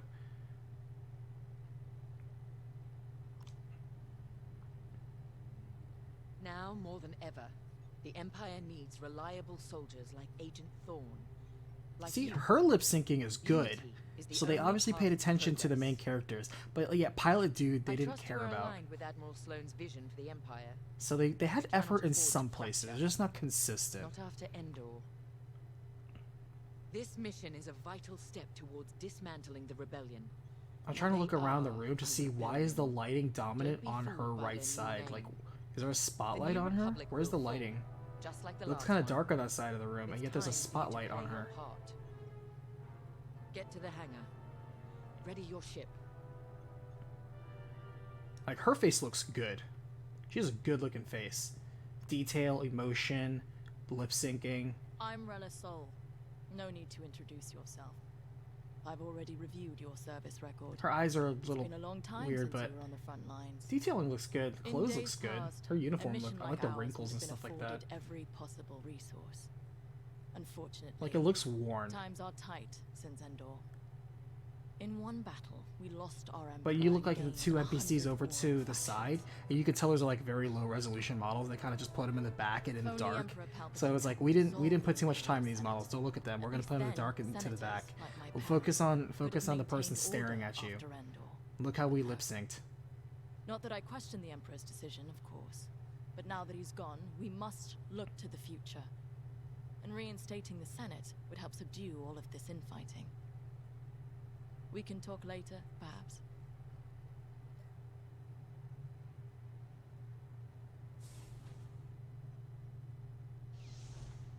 Yeah. Her haircut doesn't look regulation Imperial. I wonder. I mean, this is an Imperial. you know, like sometimes they have aliens, quote unquote, as officers, but not often. So it's like they clearly have some standards for non-humanoid species, right? I know everyone talks about Thrawn, but who else do they have that was big shot? I know some of the books there were a couple of people. I remember the weird Star Wars children's books, which I actually did read. I actually own those. I bought them at a book fair like so many people back in like elementary school. That's when I learned how Darth Vader like existed, like how he came to be. It was at a god, maybe like a 4th or 5th grade book fair, and I saw a Star Wars book, and at the very end it's like Anakin Skywalker like fell in some lava, and then they repaired him and made him into Darth Vader. I'm like, wow, his name was Anakin and he fell in lava and he survived? That's so crazy. That was literally the long and short of it. And in hindsight, I'm like, why did they put that in a children's book? It's so weird. I'm Havina Von Reg. Titan can always use another pilot, so long as you're good at killing rebels. We're going right into their territory, Hosnian Prime. We'll give those scum just a taste of what it was like. I love how many times they refer to the rebels as scum. I was there, you so know, fun. when the rebellion murdered our emperor. Half my squad died trying to defend him. Captain Carroll understands. I still have my She doesn't book fair lecture Star without Wars books justifiable in like a force box from somewhere. I other still have commanders. them. She knows all I need is a target. I remember people would talk about it like Politics are for admirals. the glove of I keep Darth it Vader, simple. some stupid ass stories like that. Shoot to kill. I have that set. I think it was like 6 books, and they were But do your job, and I'll have your they're back. terrible, but Later. that's Star Wars back then. And I remember in like middle school / high school, I was reading a bunch of like the side stories, like Tales of Mos Eisley. I read the Han Solo trilogy. I actually remember really liking the Han Solo trilogy, like his origin story. Like those books were really good. And when I saw Solo, I was like, damn, if only they had a portion of what the original books had for Han Solo. Like any one of them was significantly more interesting than what we got in Solo. I'm trying to think of what else I read. Bunch of side books with like a bunch of one-off characters. My dad, I remember, was big into audiobooks. He had a job that required him to travel a lot, and sometimes I would go along with him because it wasn't too far and it was a cool way to just change scenery and look, just, I don't know, kind of live out of a hotel for a bit. And along the way, or for family trips, we would listen to like books on tape, like Star Wars books on tape, in the car, and we would listen to like some crazy ass Star Wars films or stories. And on my orders, every tie in his hangar has been serviced. How did they kill Chewbacca in the books? Tighten half the rivets myself. Didn't he like take a grenade to the face or something? Gotta say, I remember my friend just gushing over everything. God, what's the name of the guy who wrote Timothy Zahn? Never met a TIE pilot who backed down from any. I remember at Shadows of the Empire before the game came out, and I was super excited to see I that. prepared your starfighter to match the latest Imperial guidelines. But if you've got a preferred component or need something customized, I'll take care of it. Just say the word. My friend loved the Admiral Thrawn series. Your TIE fighter's ready. Good flying. I mean, a lot of people did. He was super popular. Still is super popular. He's one of the people that survived the Great Whitewashing, and they brought him back more or less for the new, or the current Star Wars. A building fell on him? Okay. I guess that'll happen. Call me Shen. Before you ask, helmet stays on, cockpit or not. Too many hard landings. Broken neck. 5, 6 times. Cybernetics keep me going. Fight. Fall. Get up. Fight again. All for the Empire. Zeke, Xeon. Advice.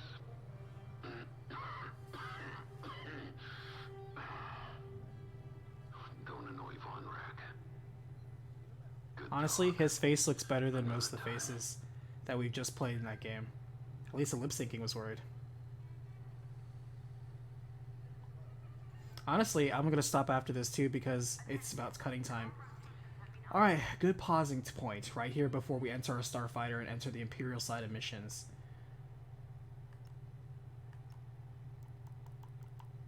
Alright, so first impressions. I like this. This surprised me. I know I was going in being like, oh man, I really like TIE Fighter, I really like Rogue Squadron, how's this going to compare? It compares pretty darn well. The missions allow you to both dogfight and play the objective. They're not super large in scale, but they give you enough to maneuver. And even for somebody like me who's clumsy as an ox in space and gets lost all the time, the way that the controls are so responsive, and yet even the AI is pretty smart and will challenge you and push back is good. The gameplay balance feels good in this. Visuals look great. As we've seen, the models are, you know, kind of inconsistent. Some of them look really, really good, some of them not so much. There's clearly a lot of crap that's tied in for unlockables. What is up with that low-res JPEG medallion over there? Jesus Christ, how much advertising do we need? Okay. I hear they added the TIE Defender and B-Wing recently, which is kind of cool. I'm not an Amazon Prime member, so I don't give a shit about those helmets. But, yeah. Where did you get it for $20? On the Marketplace. It was on sale on the Xbox Marketplace for gold members for $20 bucks. But, yeah, thanks for hanging out, everybody. We'll play more of this on Sunday. I know this game is supposed to be, like, less than 10 hours long, so this might be a 3-session game. This one being the first one. And we're not going to do multiplayer. But story seems more effort than Battlefront 2, I'll give it that. Battlefront 2's story was garbage, I'm going to say right now. It thought too highly of itself, and it was garbage. But some of the levels were okay. Flight levels were okay. But this is good. The flying feels good. The sound effects feel good. The combat feels good. The AI feels good. I'm liking this so far. So, yeah. This is a step in the right direction. This is building more good faith for Star Wars. So, we'll talk more Star Wars next time. We'll chew on Disney Star Wars and the books and talk more about this. So, thanks for hanging out, everybody. As always, please look forward to the next video and the next recap. Thank you for all your suggestions, as always. And I'll see you on the next Battlefield.